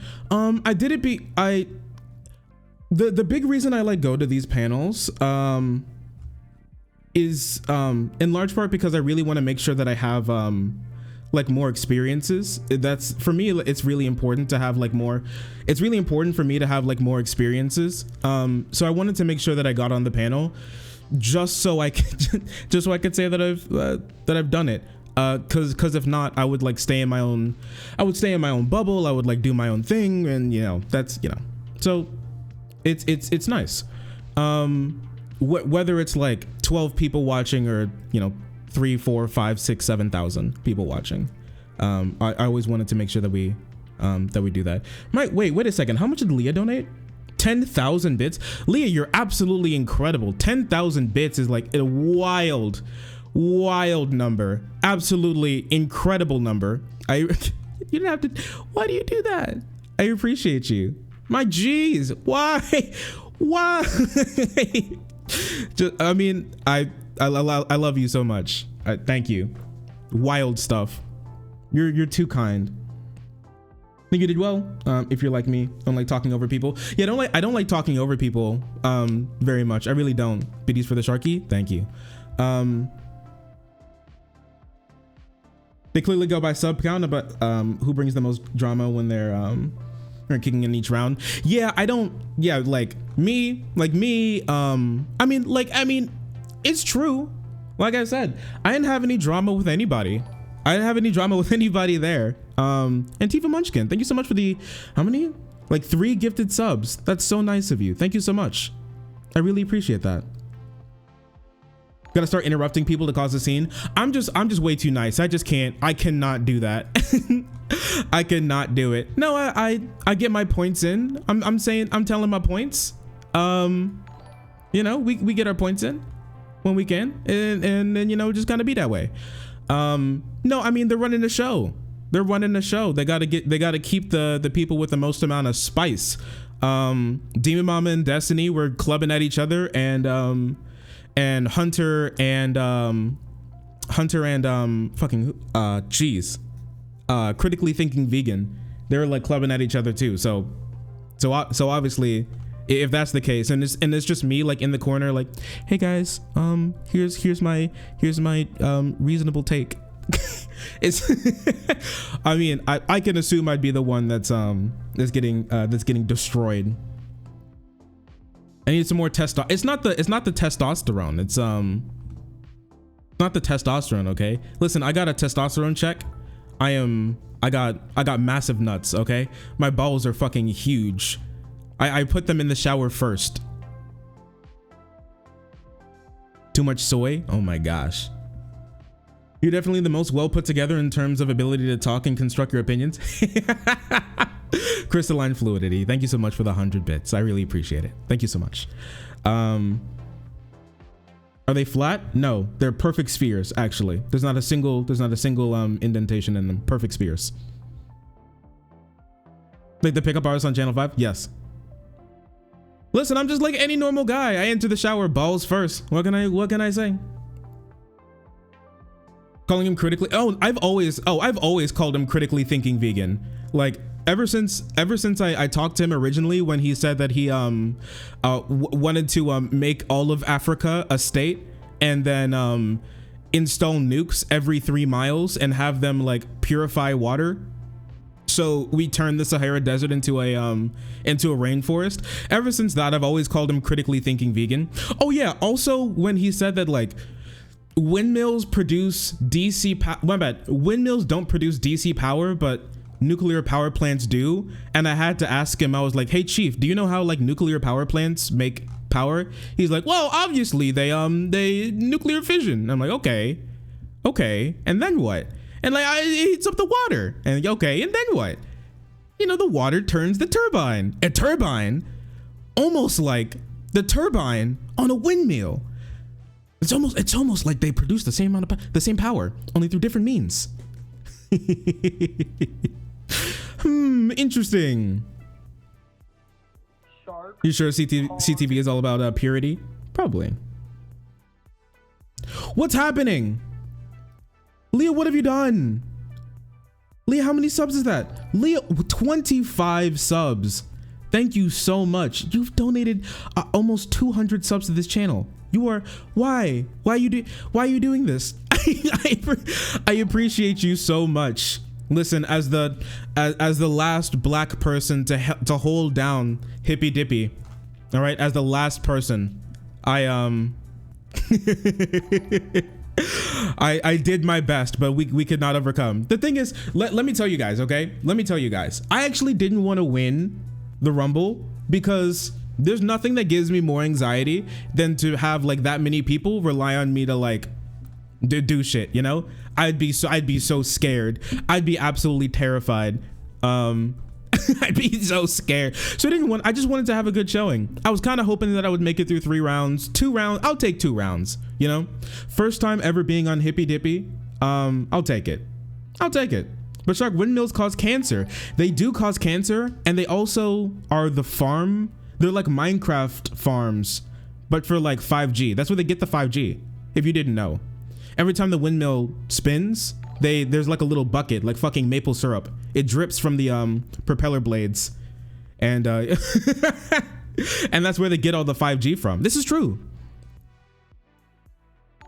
You love Shark ever since he was a 10 viewer, Andy. You have supported me ever since I was like absolute, like literally no. I'm still no one. I'm still a no one, but like you've supported me for so long. I can't thank you. I can't thank you enough, Leah. Honestly, Like you put in a good word for me all the time, and you come here and support the stream. You are absolutely amazing. I appreciate you like so much, honestly.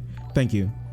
Sub to the YouTube channel. Oh yeah, if you guys are around and you aren't subbed to the YouTube channel, please sub to the YouTube channel. It would be really cool. Oh, did CTV get kicked off? Another letdown for God. All right. Oh, I know, right? So now, moving forward from here, right? This Rip. is where, like, I thought I got kicked off. Extreme caution, especially when it comes to learning other cultures. Not to the point to where it controls my language, but it does control my behavior to the point to where I want to make sure that I'm conveying to that person that, like, one, I do not understand what your culture is like. Like, I'm not the fucking guy. I don't know. Yeah, sounds about right. That sounds about right. I'm a new viewer. What's the red pixel? The red pixel is where my soul lives. I am not a real human being. I am stuck on the screen. I cannot escape. All right. I am a CIA project. I cannot escape the screen. I'm like Sam from fucking Samsung. Okay. Let me out. Let me out. No, it's just some dead pixels on this on the camera. I need to when I get the money together, I'm gonna get a new camera. And for straight, like a dedicated streaming camera, and then I'll turn this into my, like, when I need to, I'll turn it into my full frame camera when I need to go like take pictures. Thank you so much, Outdoor Gal. Wish you had more time to debate. Yeah, I mean, it happens that way. That's fine. It happens that way. Now you point out I can't unsee it. New emote. Did we get new emote territory? Did we really? Like, thank you so much for those 300 bits. You all are way too kind tonight. Way too kind. Way too kind. Thank you so much. No, I don't think we got to a new emote. So I've been thinking about, I think we're going to go with a GG website, and so we can have as many emotes as we want, and we won't be stuck with what the Twitch overlords say we can have. We can do so much. I can commission so many. Yeah, I'm gonna do it. I decided we're going to go through it. All right. Depending on how fast the YouTube channel moves, we should be getting there like sometime at the time we reach 20K or later, something along those lines. Something along those lines. Or new emote for me? I pimp your emotes in other chats. Oh, that's so nice. They are really cute emotes. Like, I'm not gonna lie. They are super cute emotes. Shark30.gg? No, it'd be like s.gg or like s3.gg. I like s3.gg. That's a nice ring to it. Oh, CTV is filibustering his kick. Rip a fucking Rito. Oh no. He's trying. Yes, seg. Don't you seg me. Don't you seg me. I want Joker Shark. That Joker Shark would be pretty funny. No, is it like a drawn Joker Shark, or is it like this? What do you guys think about this? Like this being either like this picture being the emote, or commissioning an emote that's drawn that looks like this. What do you guys think? You like it? Pog. I love this picture to death personally. It's great. I'm the Joker, baby. I'm the Joker. Pog. You guys are way too kind tonight. Thank you so much. But yes, that's it. I'm free. We're done. I had so many obligations this week, and I've been so busy. But now we have time. We have power. I get to do pre-recorded videos for you guys. And if you didn't know, I do pre-recorded videos, okay? We do something special that almost no other content creator does, all right? In our space. We do reaction videos. We do live streams. Frequent live streams, not like Counterpoints or like Sean or like H-Bomb live streams. Frequent live streams all the time. All right, we do deep dives, and we do pre-recorded content. Who can you? And all of our YouTube videos are edited. Every single one. Every single YouTube video is edited for brevity. Like who else does it like me? Who does it like me? The answer: no one. All right, we're blazing a new path here. You reacting guy? React right now. I'm about to react and ban you, bitch. Keep it up. Your ass is mine. Shark. Also, anti-fascist Munchkin, I see you. All right. I saw what you said to me in Twitter DMs. I read, just so you know, I read every comment and I read every DM. And I saw what you said to me in DMs. I saw you trying to flirt with me in DMs. You trying to get me canceled? I see you in here. Kanji's the only person with emotes that rival Shark. I saw this one streamer who had her own like drawn like Pepe's, and they were really cute. They were like super cute. So that person is up there too. No, I'm 18. No, can't. That's you're just hey. Don't worry, Shark. I turned 18 last month. You can flirt with me in Twitter DMs. Yeah, okay, buddy. Okay, buddy. Hassan has his own. Hassan's emotes are horrifying. Like, I'm sorry. Hassan's emotes are actually kind of scary. I'm sorry. Am I the only one that feels that way? But like skin tone, chicken bone, leave me alone, Pepe's are kind of like horrifying to me. They're really. It's like why you white? Pepe, why you white? Why? I just like light skinned Pepe. They are scary. Thank you. Finally, someone light skinned Pepe is like weird. So weird. Hassan has too many emotes. That's what happens when you have like 12 billion subscribers like he does. It makes me uncomfortable. Look at him. Look at that boy. Flesh Pepe is like he's not my flavor. That's not my flavor of Pepe. I'm not gonna lie. Don't you sag me. I'm sorry. What can I say? Don't you sag me. They're tiny head free. Oh wait, does anybody have tiny head frog Hassan? Flesh is a gross word. Gross. Yeah, there you go. Yeah, that's he looks like he was hit by a fucking Dr. Doofenshmirtz's head shrinkinator. Like, what's happening? That emote is like, who baby? That emote. Calm down, son. It's not just a drawing. That's my sleep paralysis demon. All right. Now that we've come down from being obliterated from the panel just for being black, actually, that's the only reason. Specifically only for being black. Let's see what's going on in the rest of the panel. I just want to see what's gonna go on, because I think it's gonna be down between Demonmama and Destiny, which is honestly like a slugfest that I don't think rivals anything else. And I think this is what they really came here for. All right, this is what people really wanted to see, like Demonmama and Destiny rip each other's throats out for no dang reason. Can't we just be friends?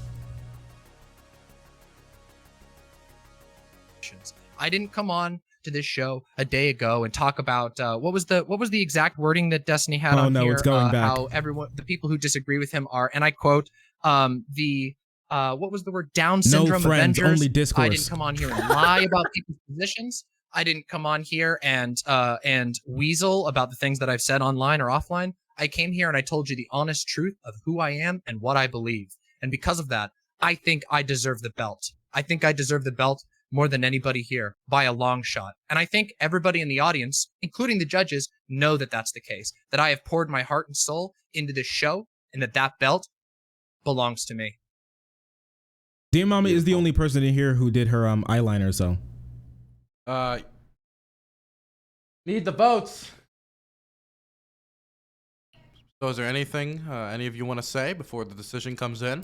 Yeah, I will say something. I didn't know. She is dressed like she was an extra from a Psy music video, you know what I'm saying? But I mean, it's cool. And Demonmama had to have an argument with Vaj, and I remember how gentle that conversation was because she was so worried about saying anything mean or saying anything that would burn that connection. So I'll just say, it would be pretty sad if we had a situation. It would be bad if we had a situation again where you had like two finalists or whatever that were debating for some royale, but they were friends with each other, so they went like super, super, super soft on each other. That's what I'd say. Okay. Interesting. Is that a diss at me and I don't know what that's a reference to. Oh no, yeah. Just so you know, yeah, Destiny was like, I say something on Twitter and then all of a sudden the Down syndrome Avengers come in like, they quote tweet me and they say mean things. It was pretty wacky and wild. Honestly, when he was talking to Dylan Burns. In addition, I don't know if in fact I know you know this, Destiny. Once again, another example of you playing dumb, not telling the truth, but you know that you watched the debate that me and Vosh had. Lady In Gaga fact, I from think I recall your words were something along the lines of, ooh, let's hope for this bridge burning, something along those lines. You know that I fight against Vosh. There's no niceness going on here. I am very honest about the things that I say. I present myself honestly. I am Demonmama, a political edutainer, and I want that motherfucking belt. I want that belt because I deserve it. You didn't even shoot a promo for this, Destiny. So what the fuck are you even talking about? I'm you sorry. Hey, I didn't either. You're literally the central committee to like Vosh's Hassan. Okay, I'm sorry. What's happening, bro? Listen, keep coping. By the way, I didn't film a promo, but also I knew I was going to be here Wednesday. Wait. Just so the reason it's taking so long is we had another 3-way tie. So you gotta give me a second. I'm not gonna be the one to make the decision. I'm making them make the decision. Okay, continue. Oh no, it's like the jury. They have to go back into deliberation. I hope I just get voted off so that you guys can just go at it. Yeah, it's going to turn into a 3-way, removing this stream to Chatterbait. Have I shot for this? How serious have I taken the game? And you know what? I even maybe a little too seriously. Yeah, maybe a little too seriously, but I don't know. This is fun for me. This is something that I'm passionate about. I don't think I take myself too seriously. I think I present myself exactly how I represent. Unlike some people on here, what's the quote from Destiny? Nothing Guys, I say. Okay, you know what? I'm gonna just take over the moderating now. Stop with the passive aggressiveness. Just come on, he go asked at us it. to. Dylan asked us to. I don't think you guys should be passive aggressive. Just say what you want to say. Please, let's just have some blood sports thrown. We can't throw blood sports because then everybody will try to report me on every single platform we get. Okay. Oh, sure. Oh my god. So offensive. Speaking of conspiracy, that might as well be your fucking CIA. Just had a person Anytime change anything a vote. goes wrong, oh, it must be the lefty. I mean, like when you guys are literally all read. Oh, sorry. Oh Okay, no! wait. Oh, the lefties He said are coming read. for me. What were you going to say? Oh no, Destiny, please. Just had a person change a vote. Oh man. Now, when you're all I want read. to make everyone aware that this tournament, you all entered it with a 6.25% chance of winning, just based off of the amount of people that were in it. So you all got tremendously far and beat the odds up to this point. Now, the original vote was that Danabo voted for Hunter Avallone, Katarana voted for Destiny, and Vadim Newquist voted for Demonmama. Is this vote to keep or kick? What are these votes who's for? the winner? Oh. Now, it has changed. One of us has changed it, and the person who has changed their vote is Vadim Newquist. You're going to call him out like that? He has changed it to Destiny, making Destiny the winner of the Hippy Dippy Championship this time around. Oh my gosh. Congratulations to Destiny. Congratulations to all the competitors for getting this far. And genuinely, congratulations to everyone for getting to the final 3. Cool. Thanks, Dylan. It was an wonderful. honor. I'm definitely not going to go cry now. Well, there you go. Where are they clubbing at each other? Best shows I've ever been on. I mean, you know, I was expecting something a lot more intense. I'll be honest. We got Hunter over here, who's a nice. He's a nice guy, a nice chap, a nice lad. We've got Demonmama over here, who's clearly outmatched. Maybe you're used to Vosh pulling his punches on you, so that's why you tried to step to the ring. But you know, maybe next time we'll see what happens. You know.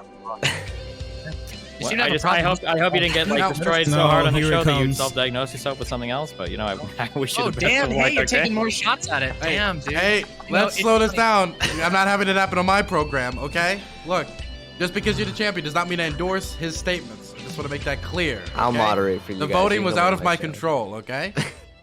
Voting was out of my control. Now, I do want to say to everybody involved, Hunter Avallone is the first time he's ever been involved in one of these types of programs, and he got very far, and I'm very proud of him. You can shout yourself out. Thank you, Dylan. Yes, you can check me out on my YouTube channel, Hunter Avallone. All right. Now, thank you, Dylan. For Demonmama won the first one and got to the final 3 in the second one. That is an amazing achievement. And Powerful stuff. Really, really powerful stuff going on over there. Many people are saying this. Good God, man, jeez. All right, so who's angry? Who's angry right now? Let me know. Go ahead, be upset. That's tiny. That's stinky. I can't believe they let That's stinky win. Me? I'm furious. You know, it was probably Danaboo. It was probably Danaboo. You know what I was thinking about it? It's probably Danaboo who kicked me out. I'm thinking about it. Good chance it's probably Dan. I'm sad. Destiny, shut the fuck up challenge. No, they were just both. They were both going at it. They were both going at. I was like, this is going to be a drama stream. That's the point of this. This is going to be a drama stream. People want blood this stream, and that's what they're gonna get. Now, Destiny didn't. Demonmama took a lot of shots at Destiny, and Destiny actually didn't. He didn't push back as much as I thought. He really didn't. I don't know. Chuck, were you in there? I missed it. Yep, you completely missed it because you're a fake fan. Could we call it racism? It is racism. Sorry. This is just true. These are factual statements. Fake fan spotted? Yeah, call him fake fan. Fake fan. Destiny is a shitty dude. Yeah, Destiny. Corn pop. Real bad guy. Yeah, I don't know. I didn't want to like jump on anybody. I don't want to burn no dang bridges. That's just not what I do. That's not what I do. All right. Thank you so much, Lock Vanis. Is that how I pronounce your name? Lock Vanis. Thank you so much for the Twitch Prime subscription. I really appreciate that. Thank you so much. Destiny. Yeah, Destiny is a woman's name, like unironically. You ever think about that?